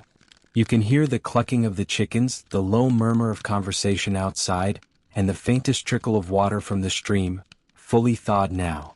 It feels surreal, like you've woken up in someone else's world. One where color exists again, where the sun doesn't feel like a lie, and your toes aren't the coldest part of your anatomy. You stretch. The blanket slips down, revealing your bare arms, and you don't instantly regret it. Miracle. Buttercup the goat is awake too, chewing on the corner of a broom with all the grace of a horse eating soup. She's shedding slightly, which is a good sign, or bad if you're the one sweeping. Outside the light is golden. Real golden. Not the pale, diluted stuff that winter gave you. No, this is the kind of sunshine that warms skin and lights up the dust in the air like tiny fireflies. Your sister's already waiting, bouncing on the balls of her feet. You promised to show me the flowers, she says. I did, you reply, and I am a person of honor. You head out together, down the muddy path that used to be a frozen road. She's skipping, occasionally leaping into puddles with glee, and you don't even stop her. Because her boots are already doomed, and honestly, that splash of joy feels like spring announcing itself. The crocuses are still there, and not alone. Small shoots of grass are breaking through the dirt. Snowdrops nod gently in the breeze. Even the trees have that look, bare branches just starting to bud like they're remembering how to grow. You sit on a dry patch of rock and watch your sister crouch down to study each bloom like it's the most important thing in the world. And maybe today it is. Historians often describe spring as a second kind of survival. You'd think the danger passes when the snow melts, but it's not that simple. This is when food runs out completely, and people depend on their wits, their neighbors, and their ability to make something from nothing. And that's what your village is doing. People are out, patching walls, fixing carts, preparing seed beds. The blacksmith's forge is fired up again, sending smoke and sparks into the air. The cooper is already taking orders for barrels, and someone mentions bees with the reverence of a returning king. You help dig a ditch for water runoff. It's thankless work, wet, back-breaking, slow, but the sun is on your face and the ground is soft and you're moving again. That alone makes it worth it. At midday, your mother gives you a task. Walk to the neighboring farm and deliver a basket of dried herbs and old seeds. You agree instantly. Means travel, movement, new air. The road between villages is a mess, muddy, rutted, and still half frozen in the shady spots, but it's passable. You pass other travelers too. A merchant with a cart full of cracked pottery. A pair of shepherds with cloaks too thin for their profession. A boy carrying an armful of willow branches who nods at you like you're both in on the same secret. We made it. When you reach the farm, the woman there offers you a slice of something warm and flat, like bread but crispier with bits of garlic. You eat it with such obvious pleasure that she gives you another for the road. You stay a few minutes chatting about weather, hens, and whose thatch roof collapsed most spectacularly. Then you head home and the walk feels shorter, lighter. Like the road is starting to rise with you instead of pulling at your boots. That night, your father tells a story by the fire, not one about ghosts or famine or wolves but about a feast. A real one. The first harvest after a hard spring with music and dancing and cider. He swears he once drank 6 cups and tried to dance on a barrel. Your mother confirms this with a groan. The fire burns a little brighter. Someone pulls out a flute. It's missing a note or two but no one minds. Even Buttercup seems content, curled up near the hearth and finally not chewing anything important. You fall asleep with sore hands, a full belly, and the scent of wild garlic in your hair. And just before your dreams take you, you hear one last sound outside. Rain. Soft, gentle. Melting the last patches of ice and washing away what winter left behind. The next morning, something happens that hasn't happened in months. You wake up warm. Not from layers. Not from the fire, but from the air itself. You lie still for a moment, blinking in the golden light spilling across the floor, and realize you don't need your cloak. You don't need your foot wraps. Your nose, for once, isn't the coldest part of your body. You stretch luxuriously like a cat. You even smile, broad and unforced. Buttercup's already up, standing in the doorway, staring out into the sunshine like she owns the place. Her winter coat is shedding in tufts, and you get the distinct impression she knows spring suits her. She snorts in your direction, then struts outside. You follow. The village has transformed overnight. The trees are budding with green. Not the subtle kind you have to squint at, the real lush kind. The kind that practically shouts. The stream rushes loud and fast, wild with melted snow. The air smells like soil, flowers, wetwood, and promise. Everywhere you look, something is moving, growing, becoming. Historians often wrote about spring with a reverence usually reserved for saints. After the brutality of winter, spring was more than a season. It was resurrection. A second chance. Proof that the world hadn't forgotten you. And today? You believe it? The hens are laying again. The goats are grazing. Even the cows look happier, if cows can be said to express emotion, which you're now convinced they can. You spend the morning with your mother in the garden, clearing away dead stalks and planting new seeds. The soil is rich and damp, crumbling easily between your fingers. Worms squirm out of the earth like tiny miracles. You whisper a quiet apology to the ones you accidentally chop with your trowel. By midday your back aches in the best way. That honest, earned kind of ache that makes a meal taste better. Which is perfect because the baker's reopened and for the first time in ages there's bread. Actual fresh bread. Golden. Warm. It smells like clouds and nostalgia. You buy a round loaf, still hot, and tear it in half with your sister right there on the street. No one says a word as you both devour it, but your eyes say everything. Then someone starts playing music. A fiddler near the chapel steps. The bow scrapes out a rough melody and at first no one moves. But then your little brother starts tapping his foot. A girl from the next cottage over twirls. And soon the street is filled with motion. Laughter. Clapping. Shouting. You dance because of course you dance. Your steps are clumsy. Your feet still ache from winter. But you don't care. Because right now, this muddy rebuilt village with its patched roofs and crooked fences is alive. And so are you. Quirky side note? Spring dancing was often informal and spontaneous. A fiddler, a drum, maybe a flute, and suddenly you had a festival. Sometimes it marked a saint's day.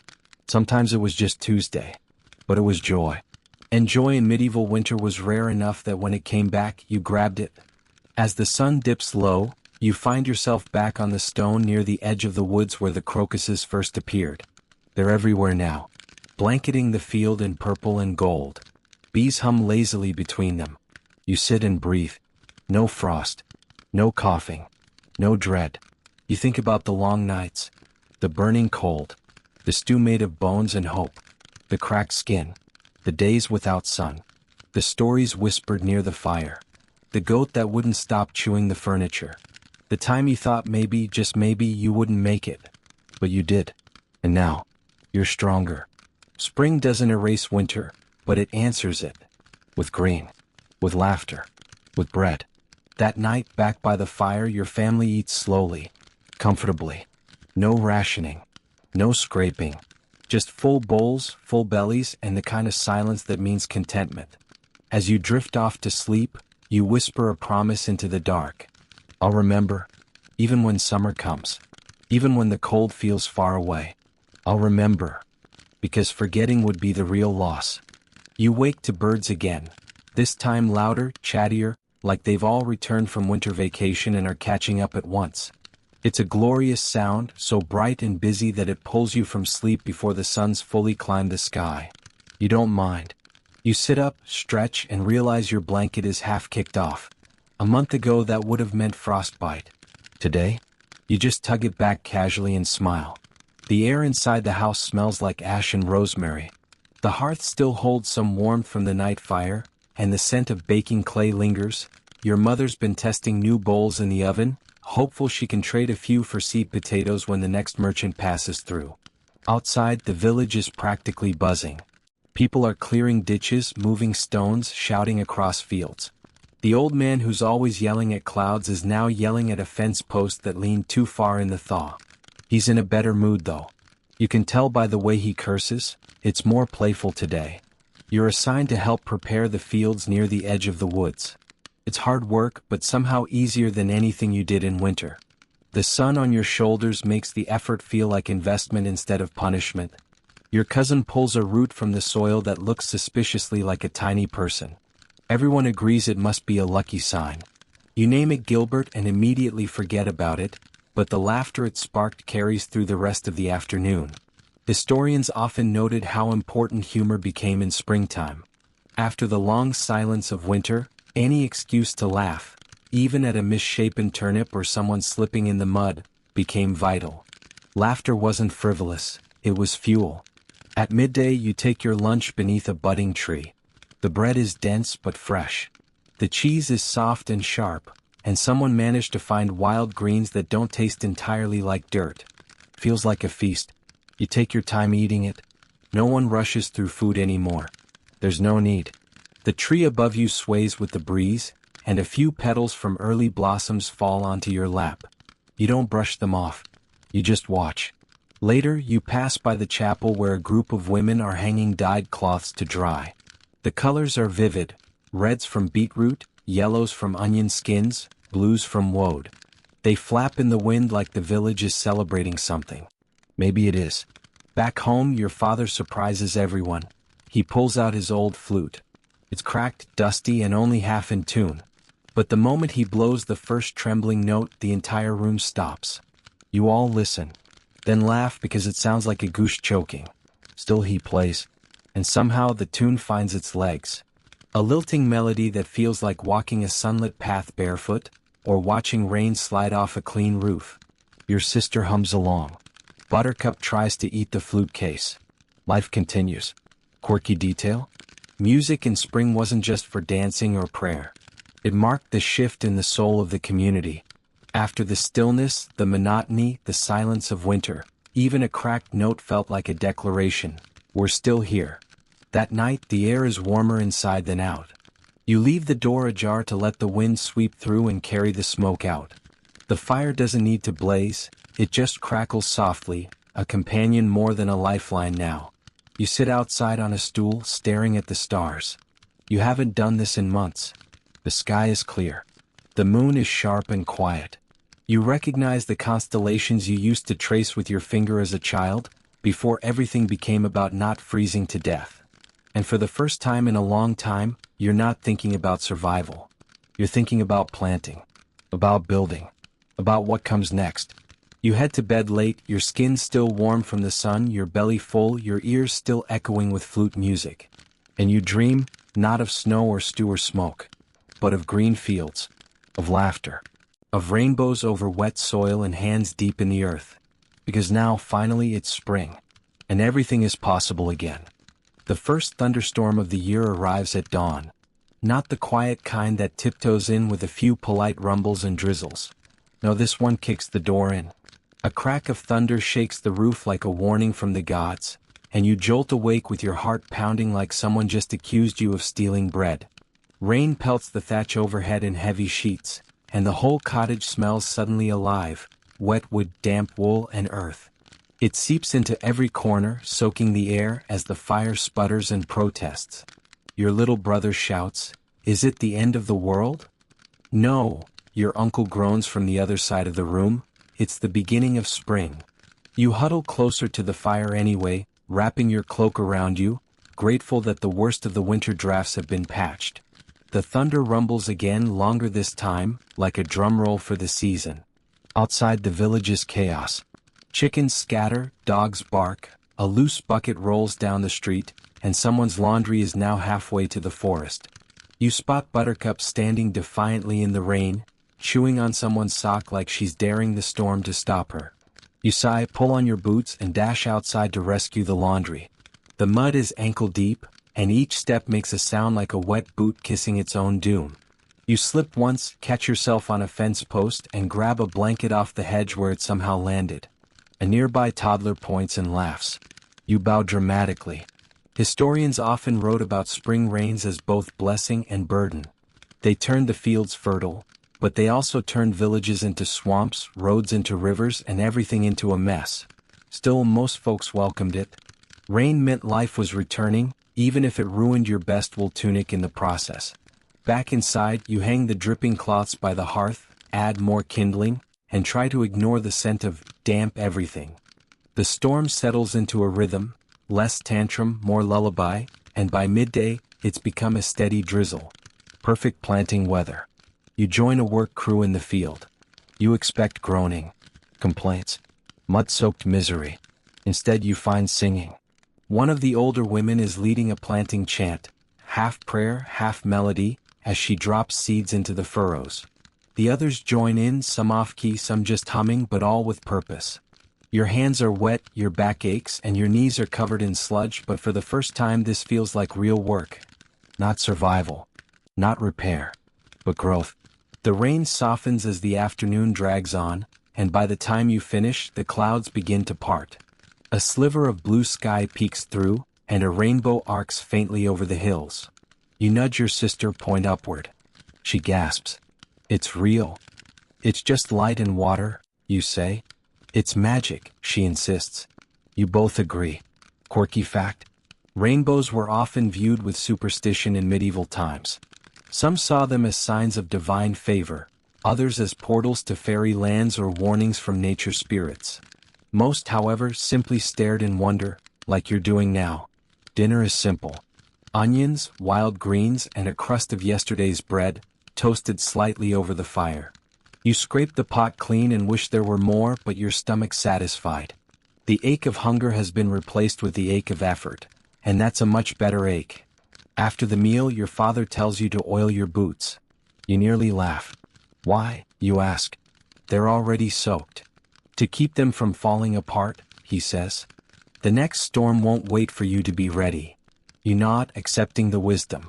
Spring is beautiful, yes, but it's also hard. It demands effort, patience, faith. Winter tested your endurance. Spring tests your hope. You sit outside that evening, watching mist rise from the road as the last of the rain evaporates. The sun sets slowly, painting the world in amber and gold. Buttercup lies nearby, chewing on something that might once have been useful. The air smells like wet grass and the beginning of something better. You lean back, arms behind your head, letting the sky fade from blue to violet. And as the stars blink awake, one by one, you whisper to no one in particular. I'm still here. The rain didn't wash you away. The winter didn't bury you. And tomorrow, you'll plant more. Because that's what survivors do. You wake to the unmistakable sound of laughter in the distance. Not the forced chuckle of someone trying to stay optimistic in a snowstorm. Not the sarcastic bark you give when you stub your toe in freezing mud. No, this is real round-bellied laughter. The kind that rolls out of someone who's not just surviving anymore but starting to enjoy things again. You sit up, stretch your arms toward the rafters and catch the scent of something cooking, something new. You rush to the hearth and spot it, a shallow pan over the fire filled with sizzling greens and chopped garlic. Your mother stirs it like she's conducting an orchestra. Your stomach immediately sinks. She smiles without looking up. The woods are waking up. You grin. You're too. Outside, the fields sparkle with dew. Early mist still clings to the ground like a secret, but the sun is climbing, painting everything gold. Birds flit from branch to branch, fighting over nesting spots and sounding generally pleased with themselves. Today's job? Foraging. You and your sister are sent into the woods with a basket, strict instructions, and the usual warning, don't eat anything until someone who's still alive says it's food. She takes this seriously. So seriously, in fact, she asks you to taste everything first. Just a nibble, she says sweetly. For science. The forest is rich with color now. Nettles, wild garlic, dandelion leaves, tiny violets. Every few steps you stop, crouch, sniff, inspect, pluck. The basket fills slowly, but it fills. Quirky fact: foraging was vital in spring. Before crops came in, people relied on wild greens, mushrooms, and herbs. It wasn't just nutrition, it was healing. After months of salted meat and turnips, even a bitter green tasted like resurrection. At one point, your sister gasps and yells, "A rabbit!" You both freeze.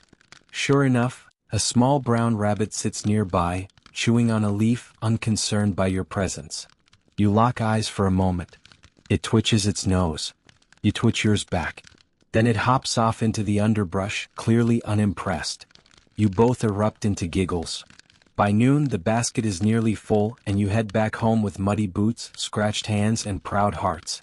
The kitchen smells like early summer now, green and garlic and sunshine. Lunch is soup. Real soup. Green and vibrant, topped with a swirl of thick cream someone bartered for. You eat 3 bowls. So does everyone else. After lunch, the whole village turns out for the first full communal planting day. The field near the chapel is ready, rows neat and tidy like soldiers standing at attention. You line up with the others, men, women, children, even a limping dog, and begin the rhythmic work of sowing. Seeds step, press, step. Your cousin sings a planting rhyme she barely remembers, and soon others join in. It's off-key, offbeat, and completely perfect. The work is steady, satisfying. The dirt is warm. The air is soft. Your hands move automatically, and your mind drifts. To next season, to harvest, to the loaf of bread you'll someday tear open that started here with this exact moment. Later, the priest arrives, not with sermons but with blessings. He walks the rows, muttering quietly, flicking water from a wooden bowl, nodding at each family like he's sealing a pact between you and the soil. That evening, the village gathers for a shared meal. Not a feast exactly, but a celebration. Trenchers of barley bread, a communal pot of stew, a bucket of sweetened water flavored with early mint. People bring whatever they can, radishes, eggs, a smoked fish someone's been hoarding since Candlemas. You sit under a tree eating with your hands, laughing at a joke that doesn't even have a punchline, just a chicken with particularly dramatic posture. Someone brings out a fiddle. Someone else starts clapping. And just like that, dancing. It's awkward, muddy, joyful dancing. Children running in circles, couples twirling offbeat, your uncle trying to impress someone far too young for him. No one's judging. Everyone's just moving. You spin your sister once, twice, then pretend to fall over just to hear her laugh. It's louder now, less fragile. She's not clinging to warmth anymore. She's blooming. As the stars rise and the sky deepens to indigo, you sit on the grass beside your father, watching the fire crackle in the center of the gathering. He says nothing at first. Then, "Good ground this year." You nod. That's all. Because in that one sentence is everything. Hope, work, risk, survival, and the belief that you can trust the earth again. Back home, Buttercup is asleep on your bed. You don't even bother arguing. You curl beside her, pulling the blanket over both of you, and close your eyes. The world smells like garlic, smoke, and dirt. It smells like life. The village wakes up humming. Not literally, though your cousin is dragging a stick along the fence slats like it's a harp. But the whole place feels alive, buzzing, vibrating softly like the world's heart is beating just beneath your feet. You step outside and the morning greets you with the scent of wild thyme and sun-warmed thatch. There's mist curling along the edges of the fields, and dew diamonds glitter on every leaf. For the first time in months, you don't reach for your cloak. You don't even think about it. You're called to help mend the common well. The wooden frame has cracked under the weight of frost and neglect. It leans like a tired drunk, and one of the village boys nearly fell in last week trying to draw water. So, of course, it's time for everyone to fix it. You join the repair crew, half carpenters, half optimistic volunteers. Someone brings nails. Someone else a very large hammer that seems more ceremonial than practical.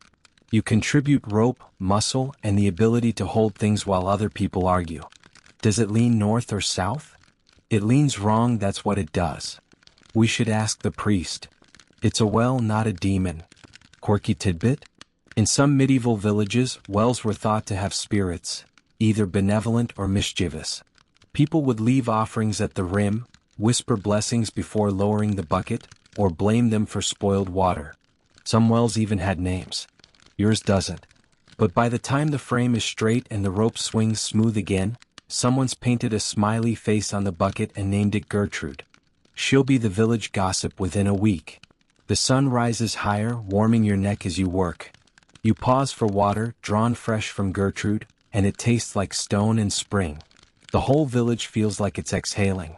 And then the geese arrive. It's not dramatic at first. Just a few honks in the distance. Then a squadron of feathered chaos flies overhead, honking like they're late for a meeting. A few land in the field. One attempts to peck your sister. Another commandeers a barrel and sits on it like a throne. Your uncle, standing nearby, mutters, "Geese are just feathered tyrants." You agree. Still, they're a good sign. The migratory birds returning means the season is shifting again, solidly, fully. The cold is truly behind you. Historians still argue whether medieval folks tracked animal migrations deliberately or just read them as superstition. But in your village, it's clear. When the geese show up, things are about to get louder and smellier. You spend the afternoon rethatching part of the smithy roof, balancing awkwardly on a ladder made from 3 poles and some rope that definitely shouldn't be called supportive. You hold the straw bundles steady as your neighbor presses them into place. "Don't look down," he says. You immediately look down. Big mistake. Still, the sun is warm. The birds chirp overhead. And you're fixing something, not just reacting to things breaking. That's new. By evening, your arms are sore, your hands scraped, and your shirt smells like hay and smoke. Which is perfect. Dinner is roasted roots, a boiled egg each, and a berry tart so small it should be illegal. But it's real fruit. First of the year. You all take tiny bites and make it last. Then someone proposes a game. Not work. Not chores disguised as entertainment. An actual honest-to-goodness game. It's a version of tag that involves hiding behind barns and pretending to be ghosts. You're not sure of the rules. No one is. But you play anyway. You run. You laugh. You tackle your cousin into a hay pile and lose a boot in the process. Buttercup finds the boot and parades it around proudly for 10 minutes before someone offers her a crusty cheese rind in exchange. The night ends with stars and sore legs and a new blister on your toe that feels oddly celebratory. You lie in bed, one arm flung over your eyes, smiling. It's not a feast day. It's not a holiday. It's just a day. And it was good. You whisper your thanks to the soil, the sun, the well spirits, and maybe even the geese. And then you sleep. Dreamless. Like the earth itself is holding you. The candle is still burning. You wake in the half-light of dawn and see it, a tiny flame stubbornly holding on, flickering gently in the window like it stayed up all night to keep watch over you. You smile. You stretch. And you realize with quiet delight that your muscles don't ache. Not much anyway. Your arms are strong now. Your back doesn't complain when you stand. Your hands have stopped blistering and started callousing. It's market preparation day, which means sorting, wrapping, tying, counting, and arguing about how much mint is too much mint. Your mother lays everything out on the table. Bundles of dried herbs, the prettiest bars of soap, several spools of dyed thread, a small tin of dried apples and 6 candles, including Steve, who somehow smells even stronger after resting overnight. You're in charge of packaging. This involves cutting squares of cloth, tying with twine, and arranging things in baskets so they look inviting but not desperate. According to your sister, this is an art form. She even draws tiny faces on a few of the bundles for extra charm. People shop with their hearts, she says sagely, and their noses. You roll your eyes and add a sprig of rosemary to the soap bundle. It does smell nice. Outside, your father's reinforcing the cart. The wheel wobbles a little and one of the axles is slightly questionable, but hey, it's held together this long. The goat stares at it like she's planning a coup. You help load everything in, gently layering straw between delicate items. The sky is bright today, brilliant blue with streaks of white clouds like wool pulled across the heavens. Birds sing. A breeze tugs at your tunic. You're going to the market. Not just to buy. To sell. To contribute. Quirky fact?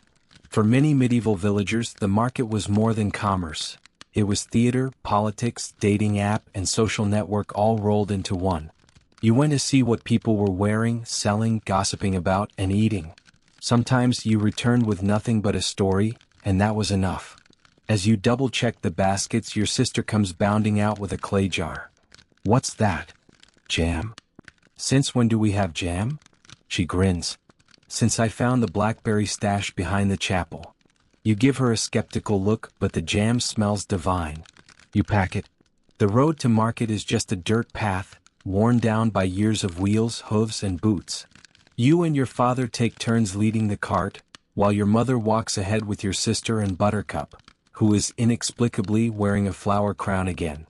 You pass other villagers doing the same, some with goods, some empty-handed, all moving like rivers toward the same gathering place. The journey is long, a few miles, but the day is kind and the conversation makes it shorter. Someone shares news of a baby born in the next hamlet. Someone else mentions a bard who sings upside down. You make mental notes. You want to see both. Historians still debate the exact frequency and scale of medieval rural markets. Some were weekly, others monthly. Some held only after religious festivals. But when they happened, they were everything. By midday you crest the hill and see it. The market. Colorful cloths strung between stalls. Tents made from patched linen. Smoke rising from cook fires. The smell of meat pies, honey-roasted nuts, and mystery stew wafts toward you. It's glorious. You find your family's assigned spot, a rectangle of grass near a stone wall, and begin unpacking. Your mother arranges soap. Your sister polishes the apples. Your father casually mentions how sturdy the cart is, just in case anyone's shopping for one. And you? You sell your first candle. To an old woman with sharp eyes and a nose like she can smell lies. This one's called Steve, you say. She snorts. Figures. She pays in copper, hands rough and warm. You feel rich. More people come. They ask about the soap, the thread, the apples. One man just wants to pet the goat. Buttercup obliges. You learn how to talk to strangers. How to listen. How to explain why your soap is worth more than the other guys, and how not to take it personally when someone walks away. You trade a packet of mint for a carved comb. A candle for a small woven bracelet. By late afternoon you've sold half the basket. And then the bard shows up. Not upside down. Just barefoot, with a lyre and a voice like velvet soaked in mead. He sings songs in 5 languages, only 2 of which you recognize. Everyone gathers. Even the skeptical goose-egg lady sways a little. You hum along. You clap. You let yourself forget, just for a while, that life is hard. Because right now it isn't. It's just life. And it's lovely. The sun begins to dip. You pack up slowly, leaving room for the gifts, the coins, and the stories you've collected. You walk home with tired legs, light hearts, and sticky fingers from mystery stew. As you lie in bed that night, you pull the woven bracelet from your pocket. You tie it on your wrist, a reminder of where you went, what you did, and who you're becoming. The sun rises like it's showing off.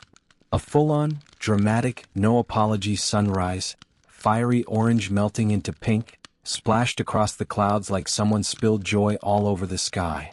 It pours through the window and lands squarely on your face. You blink, stretch, and feel energized. Today, your mother announces, is linen day. Cue the groaning. Washing and drying the family's linens is a marathon of muscle and patience. There's the scrubbing, the rinsing, the wringing, the hauling, the drying, and of course the never-ending battle with windy clotheslines that like to fling your clean sheets directly into mud puddles.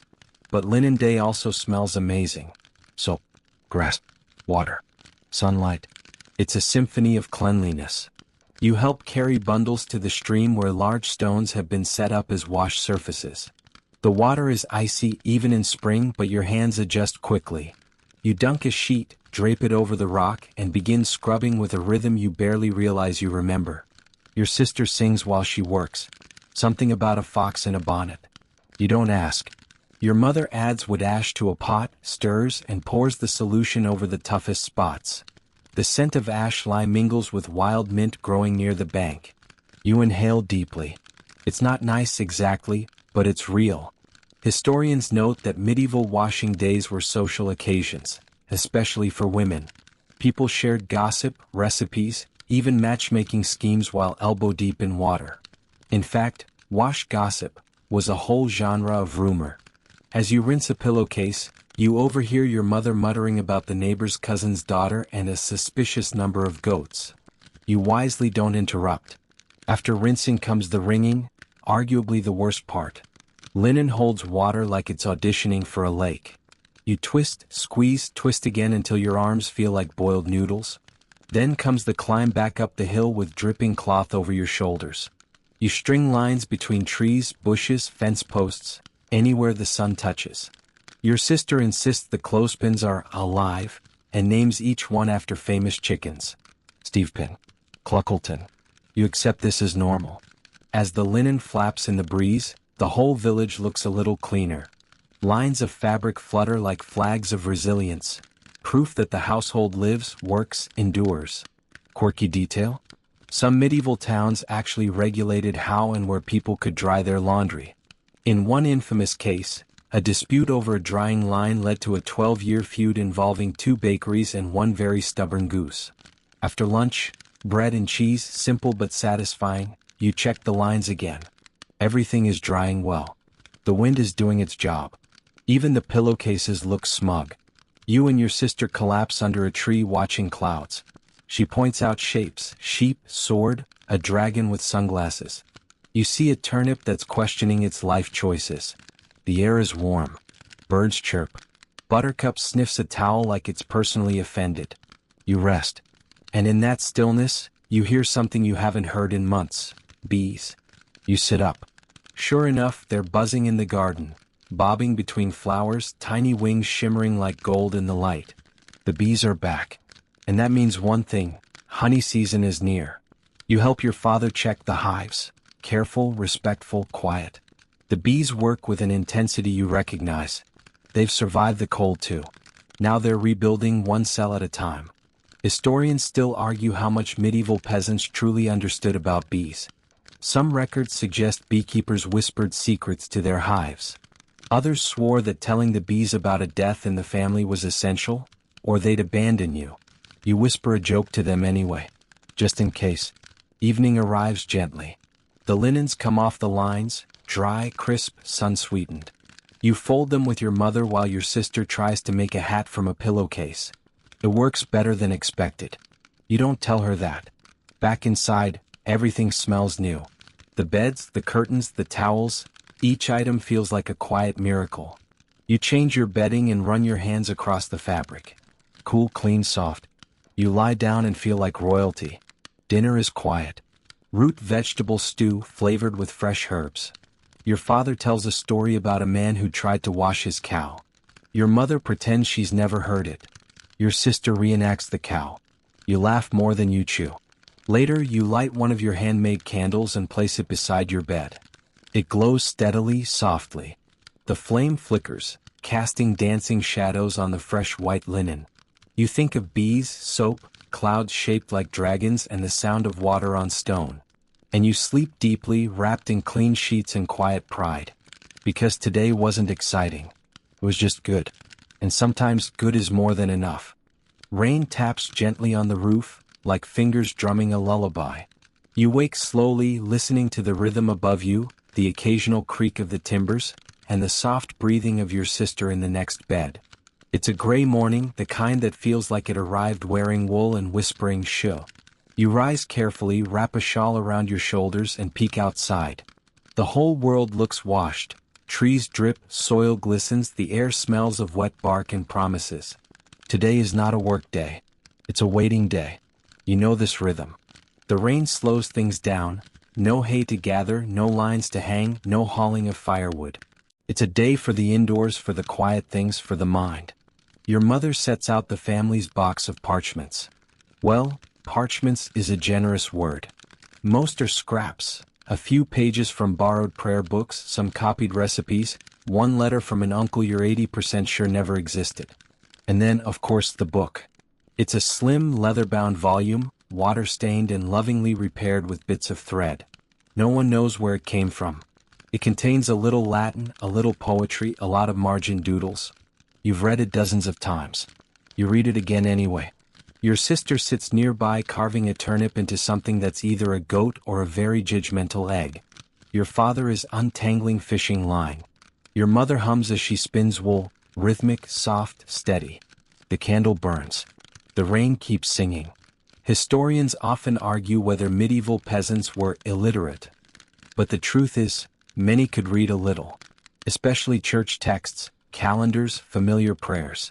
Some could even write. Knowledge passed through ears, yes, but also hands and hearts. You trace a line from the book aloud, mouth moving carefully. Et lux in tenebris lucet. The light shines in the darkness. You don't know what it means completely, but you feel it. Later, your cousin stops by with a puzzle, one of those carved wooden boxes with sliding parts and a tiny compartment inside. He made it himself, probably out of firewood. He grins, daring you to open it. You try. Fail. Try again. Succeed. Inside, a single dried plum and a folded note that says, "I win." You threaten to throw the plum at him. He laughs and runs off. You eat the plum anyway. Quirky fact: medieval games weren't all grand tournaments and chessboards. They made up silly rhymes, riddles, and mind games using sticks, stones, food, and occasionally livestock.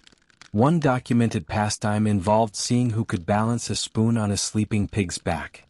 You suggest this idea to your sister. She considers it. Buttercup eyes you suspiciously. After lunch, oatcakes and soft cheese, you return to drawing. You take a bit of charcoal and begin sketching on a scrap of linen. At first it's just lines. Then a face. Then an entire scene. Your family by the fire, candlelit, wrapped in silence and stories. It's not perfect, but it feels like you. Your mother glances over, smiles, and nods. Put that in the book. You hesitate. But it's just a sketch. Exactly, she says. You slip it inside. Historians still argue about what art meant in peasant life. Most assume it was all practical. Decorated spoons, embroidered shirts, painted walls. But sometimes, art was just for expression. A way to say, I was here. I felt this. By late afternoon, the rain softens. The fire has burned low. You add a log, stir the coals, and watch the flame reawaken like a sleepy dragon stretching its wings. Your sister has made 6 turnip goats. She names them after famous knights. You try not to laugh when one falls over dramatically. Sir root of house vegetable has fallen in battle. Dinner is warm lentils, carrot stew, and dried fruit. It's quiet again but cozy, not the heavy quiet of winter, but the soft quiet of spring in waiting. You sit by the fire and reread the letter from the maybe uncle. It ends with a line, Tell the earth your secrets. It never tells. You whisper your secret into your scarf. You hope the earth hears it. As the rain stops, a fog rises over the fields. You climb to the loft, crawl beneath your blanket and lie awake just a little longer, listening to water drip from the eaves, feeling the fire's warmth in your chest, and thinking, sometimes it's not about what you do. It's about being still enough to hear yourself again. You wake before dawn, not from noise, but from anticipation. Today is the day your father takes you fishing. Not just down at the stream either. Today you're going to the lake. The big one. The one that locals whisper about like it holds monsters, secrets, or at least very large eels. You dress quietly, layering wool against the morning chill. Your boots are still damp from yesterday, but you barely notice. Buttercup follows you to the door and then gives you a look that clearly says, I was not consulted about this cold. You and your father walk the path in silence, except for the occasional bird breaking into song like it forgot the lyrics halfway through. Mist hovers low over the fields and each step kicks up dew. He carries the net and a carved rod. You carry a basket and a loaf of yesterday's bread. It's quiet in the good way. Not awkward. Not heavy. Just shared space. The lake appears suddenly, like a coin in the grass reflecting early sunlight. So, what? Unbothered. You remember the stories, that the lake was formed by a falling star, or that a knight once threw a cursed sword into its depths. Your father insists it's just a lake, but you're not so sure. You set down the gear, unwrap the bread and split it. Crumbs scatter. Ducks appear. They are very interested in your breakfast. You are very uninterested in sharing. Fishing is mostly waiting, which means it's mostly talking. He tells you about the time he fell in. You ask him how long he and your mother have been married. He says, long enough to know not to answer that question with a number. You laugh. He chuckles. A fish tugs the line. You grab it together. It's small, silver, wiggles like it's performing in a fishy ballet. You unhook it gently, admire it, and despite the grumbling of your stomach, you let it go. Good catch, your father says. Good day, you say. Quirky fact. Not all medieval fishing was for food. In some regions, catching and releasing small fish was a game, one that monks, nobles, and peasants all played. It was considered meditative, even holy, like prayer with scales. You catch two more. One goes in the basket. The other escapes on purpose. Midday brings heat.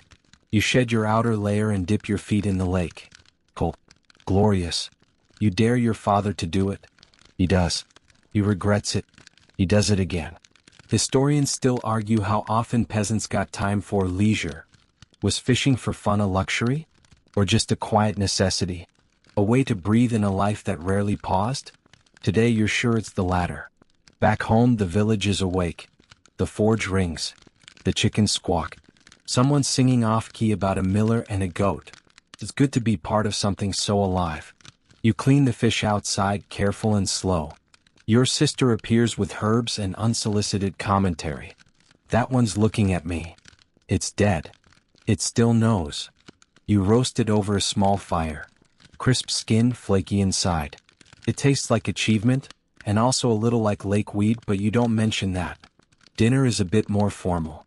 You bring the clean fish to your mother. She nods. Proofs. Adds onions and lemon balm. Sings softly while she cooks. The candle tonight is low. The house is warm. Everyone eats together. Your father retells your fishing tale with more drama. Your sister insists her goat turnip could have caught a bigger one. Buttercup steals a fin and vanishes. You go to bed with lake water still drying in your hair. And you dream of still water. Of tugging lines. Of laughter in the mist. This morning is loud. Not noisy, loud with life. Bees drone lazily past your ear. Birds flap overhead, arguing about territory. A cow in the next field makes a sound like it's attempting opera. Even the wind feels eager, rustling the trees like it's got something to say. Today is the first fair of the season. And that means one thing, you're going. Your family doesn't always attend fairs. They're a luxury, a risk, a whole day of leaving chores behind. But today your father announces it with a grin and a clatter of coin.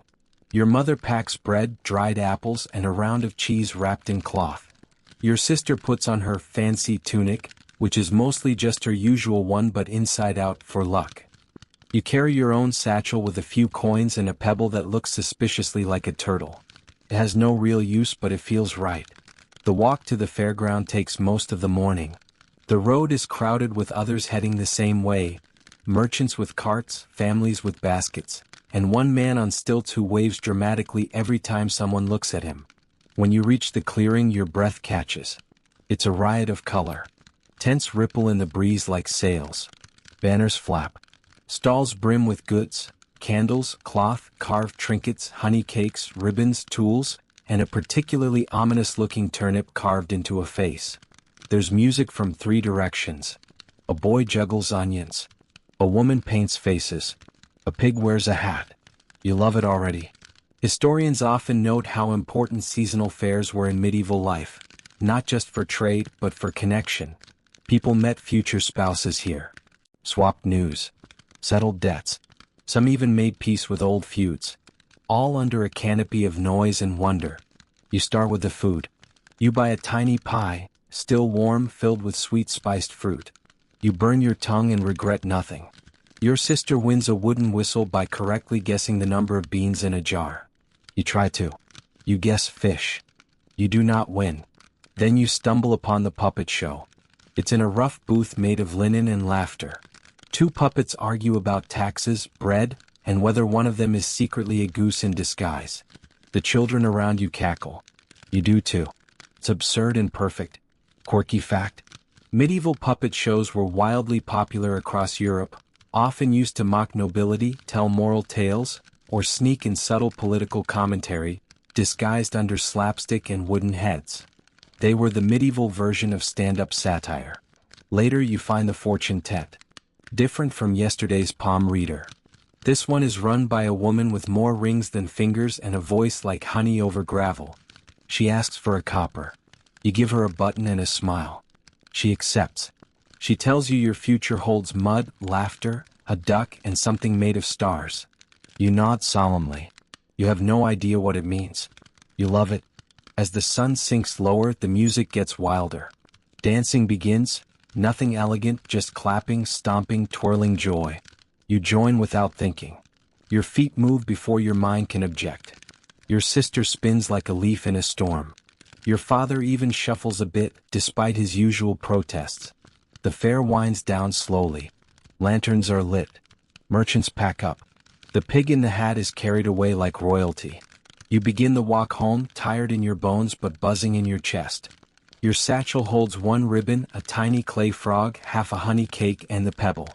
But more importantly, it holds the feeling of a day that didn't need to be useful to matter. A day that just was. Dinner is late. Simple. Eaten with quiet smiles. You light the fair candle you bought and let its soft glow fill the room. And that night, under warm blankets and soft snores, you dream of puppets, music, and the smell of apple pies. Of stalls and songs. Of a day when the world felt bigger, and you belonged in all of it. You wake to a chill in the air, and the sound of your mother sharpening a blade. That can only mean one thing. It's butchering day. You're not excited. Not exactly. But you're not dreading it either. This is a part of life. A part of survival. And to your odd surprise, part of winter's preparation. Outside the air smells like iron and earth. Your father is already at the table, sleeves rolled high, a clean apron tied tight. The pig stands tethered in the corner, calm, oddly resigned. You whisper thanks to it, quietly, a tradition your mother taught you when you were small. The process begins. It's quick, respectful, efficient, and then it becomes work, long, detailed, and deeply human. Everyone has a job. Your sister fetches water. You help with the scraping. Your mother begins sorting cuts with near-poetic precision, separating the useful from the unusable, the fresh from what must be cured. It's messy, it's cold, and it's weirdly rhythmic. Historians note that animal processing days were essential communal events, a mixture of practical need and cultural ceremony. Often scheduled around moon phases, saints' days, or local feasts, they helped ensure that nothing went to waste in a time when nothing could be spared. The meat is laid out and sorted. Some will be salted and smoked, others hung to dry in cloth. The fat is rendered. The skin is scraped and boiled into glue or tough cloth. Even the bones are set aside, for broth, tools, even charms. Nothing is discarded. Everything becomes something. You help pack a slab of meat into salt and wrap it tight. You label it with a charcoal mark. Your sister's label says, "Best belly, don't touch." Yours is more modest, just a smiley face and your initials. The smokehouse is warm, sooty, a place of secrets and smells. The sausages go in, then the hams.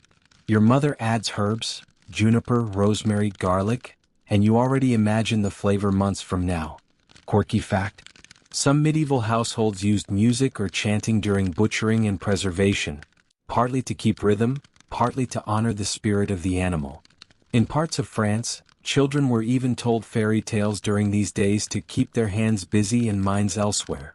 Lunch is bread, broth, and a small slab of fresh fried pork. It's the best thing you've ever tasted. Not because it's rare or new, but because it matters. Tastes like work, like history, like every hand that touched it. Afterwards, the lard is poured into ceramic pots. You dip a finger in, still warm, smooth. You help seal the tops with wax and tie cloth over each one. Your sister tries to mold leftover fat into a cat shape. It looks more like a squished owl. You both laugh until your ribs hurt. By sundown, the table is clean, the bucket scrubbed, and the meat either hung, packed, or wrapped. Your hands smell like smoke, salt, and stories. That night, your family sits by the fire, bone-tired but satisfied. Your father carves a new handle for the butchering knife. Your mother stitches linen bags. Your sister is asleep in a chair, drooling slightly. You poke the fire and wonder what part of the pig you'll eat in February. The candle burns low. And you sleep deeply, dreams thick with smoke and steam and the crackle of a wood-planked smokehouse. Of a life where even endings become beginnings. You wake up colder than usual. Not just, oh, the blanket slipped off cold, but see your breath inside the house cold. The kind of cold that makes the floorboards ache underfoot, that turns water in the bucket to a stubborn glassy crust, and that makes you seriously consider not getting out of bed. But you do. Because the firewood isn't going to chop itself. You bundle up, layers upon layers until you resemble a turnip in a scarf. Your mother hands you a wedge of bread and some hard cheese that you gnaw like survival depends on it. Then outside. The sky is silver and still, the kind of morning that makes sound travel farther and boots squeak louder. Your breath clouds in front of you like a dragon trying to be polite. The woodpile waits. The axe waits. Your father gives a nod, equal parts challenge and affection, and gets to work beside you. You mimic his rhythm. Wolf, swing, crack, repeat. The first few swings are awful. The cold bites through your gloves. The wood thunks uselessly. But eventually, your muscles remember. Your arms start to hum. The cracks come easier. The cold doesn't vanish, but it fades.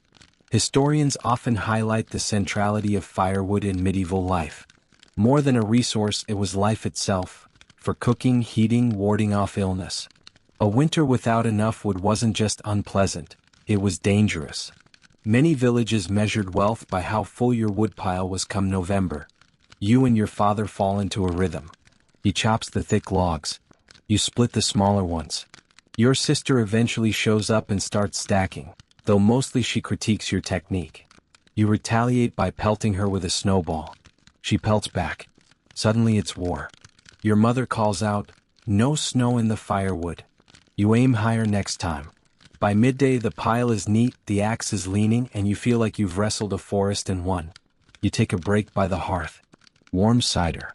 Warm toes. Warm silence. Then your father shows you how to sharpen the axe. It's delicate, almost meditative, slow strokes with a whetstone, the edge glinting sharper with each pass. He tells you that a dull blade is more dangerous than a sharp one. You're not sure if he's talking about axes or something deeper. Quirky detail? Some folks believed you could tell a person's soul by how they kept their tools. Clean, sharp, and well-used meant a good heart. Rusty, neglected blades meant trouble. Sharpening was almost sacred. That evening the fire is blazing. The stew is bubbling. The windows frost at the edges like lace. You stare into the flames, hypnotized by their crackle and dance. And you think of all that wood, stacked, ready, waiting, like a promise. Before bed, your father hands you a small piece of birch bark. He's carved your initials into it. A token. A mark. You tuck it into your satchel next to your ribbon and turtle rock.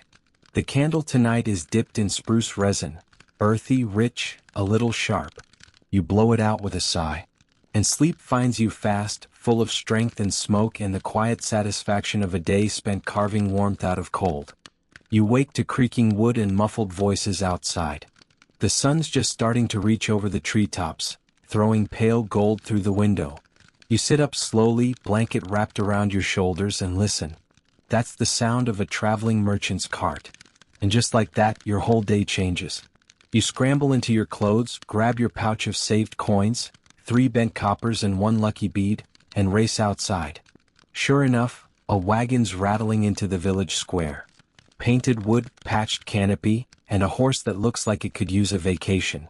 The merchant is already calling out, spices, needles, ribbons, salted fish, oddities from distant lands. Okay, probably just from the next village over. But still, this is an event. In the medieval world, merchants were lifelines and mysteries. They brought news, goods, gossip, and the occasional made-up tale involving dragons and sea ghosts. Some only traveled a day's distance.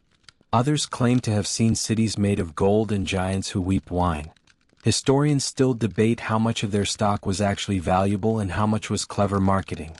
But no one denies the joy they brought, especially during winter when routine turned tight and snow made everything feel small. You push through the small crowd already gathering.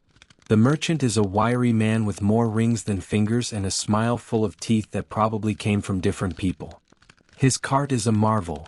Hanging pots, rolls of dyed wool, glinting tools, jars of mysterious powder, and a wooden frog that croaks when you pull its tail.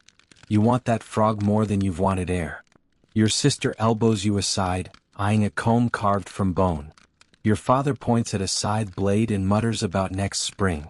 Your mother trades a jar of pickled carrots for thread and a tin of something labeled tooth powder, in wobbly handwriting. You hand over your copper for a ribbon, deep blue, smooth as rain, and yes, the frog. The merchant winks and tosses in a small bundle of dried lavender, for your dreams. You pretend you're above it. You are not. Quirky tidbit? In some villages, it was customary to offer a small performance when a merchant visited, song, dance, even riddles, in exchange for a trinket or discount. Kids would rehearse for days. You once made a clay whistle so shrill the merchant paid your sister not to play it. After the cart moves on, the village buzzes with show and tell. Children parade in new scarves. Someone's holding a jar of what they insist is powdered unicorn horn. Someone else mutters that it looks a lot like crushed chalk. You don't care. You've got your ribbon, your frog, and a story to tell. At home, you hang the ribbon on the wall and hide the frog beneath your blanket. You sniff the lavender and, for a moment, everything feels brighter, warmer. You sit by the fire and ask your mother if she ever wanted to travel like a merchant.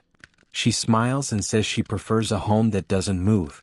But then she tells you about the time she rode with a spice trader for 3 days, just to see what it felt like to not know where she'd sleep.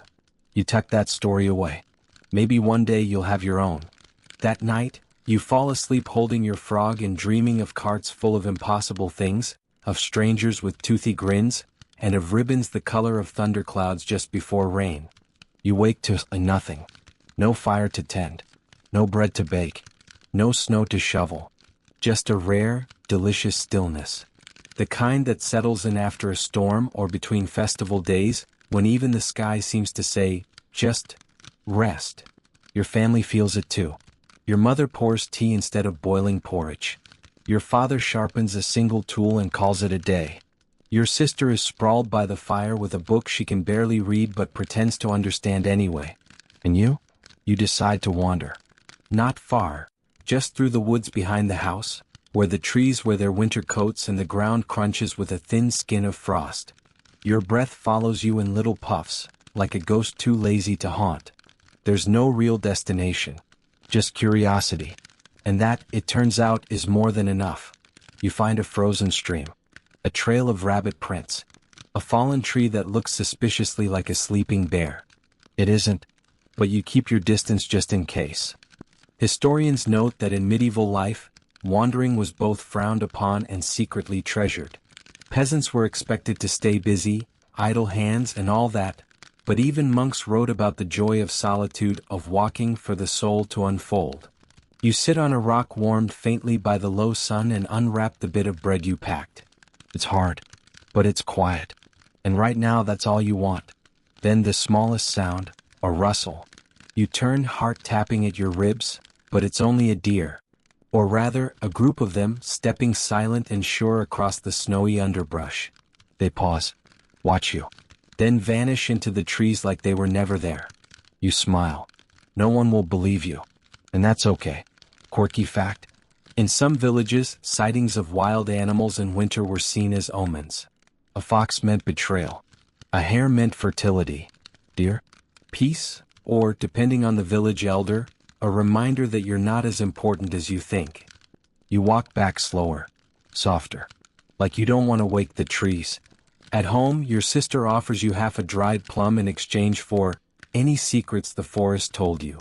You trade the story of the deer instead. She gives you the whole plum. You sit by the fire, playing with the tail of your wooden frog, watching the candle wax drip like slow honey. Outside, night falls like velvet. No wind, no howling, just quiet. And inside you are still but full, still but warm, still but deeply, beautifully alive. You curl into your blanket and drift, thinking not of battles or bread or burning houses, but of deer in the trees. And the kind of peace that only comes when nothing is demanded of you. You wake before the sun, not because of noise or dreams, but because something in your bones whispers, it's over. Not winter, not yet, but the worst of it. The part that claws and gnaws and steals warmth from your fingers and hope from your chest. Today feels different. You dress slowly, quietly, letting the house stay hushed. Everyone else is still asleep, wrapped in that heavy kind of slumber that only comes after a night of waiting in candlelight. You step outside. The sky is just beginning to blush. Not blue, not orange. That in-between color that has no name but always feels like beginning. And then you hear it. A drip. Then another. Snowmelt. It trickles from the eaves, down the side of the woodpile, off the tip of your boot. Each drop lands like a note in a song you haven't heard for months. You laugh just once. A breathy, startled sound. Because it's not warm, not yet. But it's coming. You walk through the village in near silence. Smoke rises lazily from chimneys. Dogs stretch in doorways. Even the air smells a little different. Less like ash, more like earth. You reach the old oak tree by the chapel. Still bare, still brittle.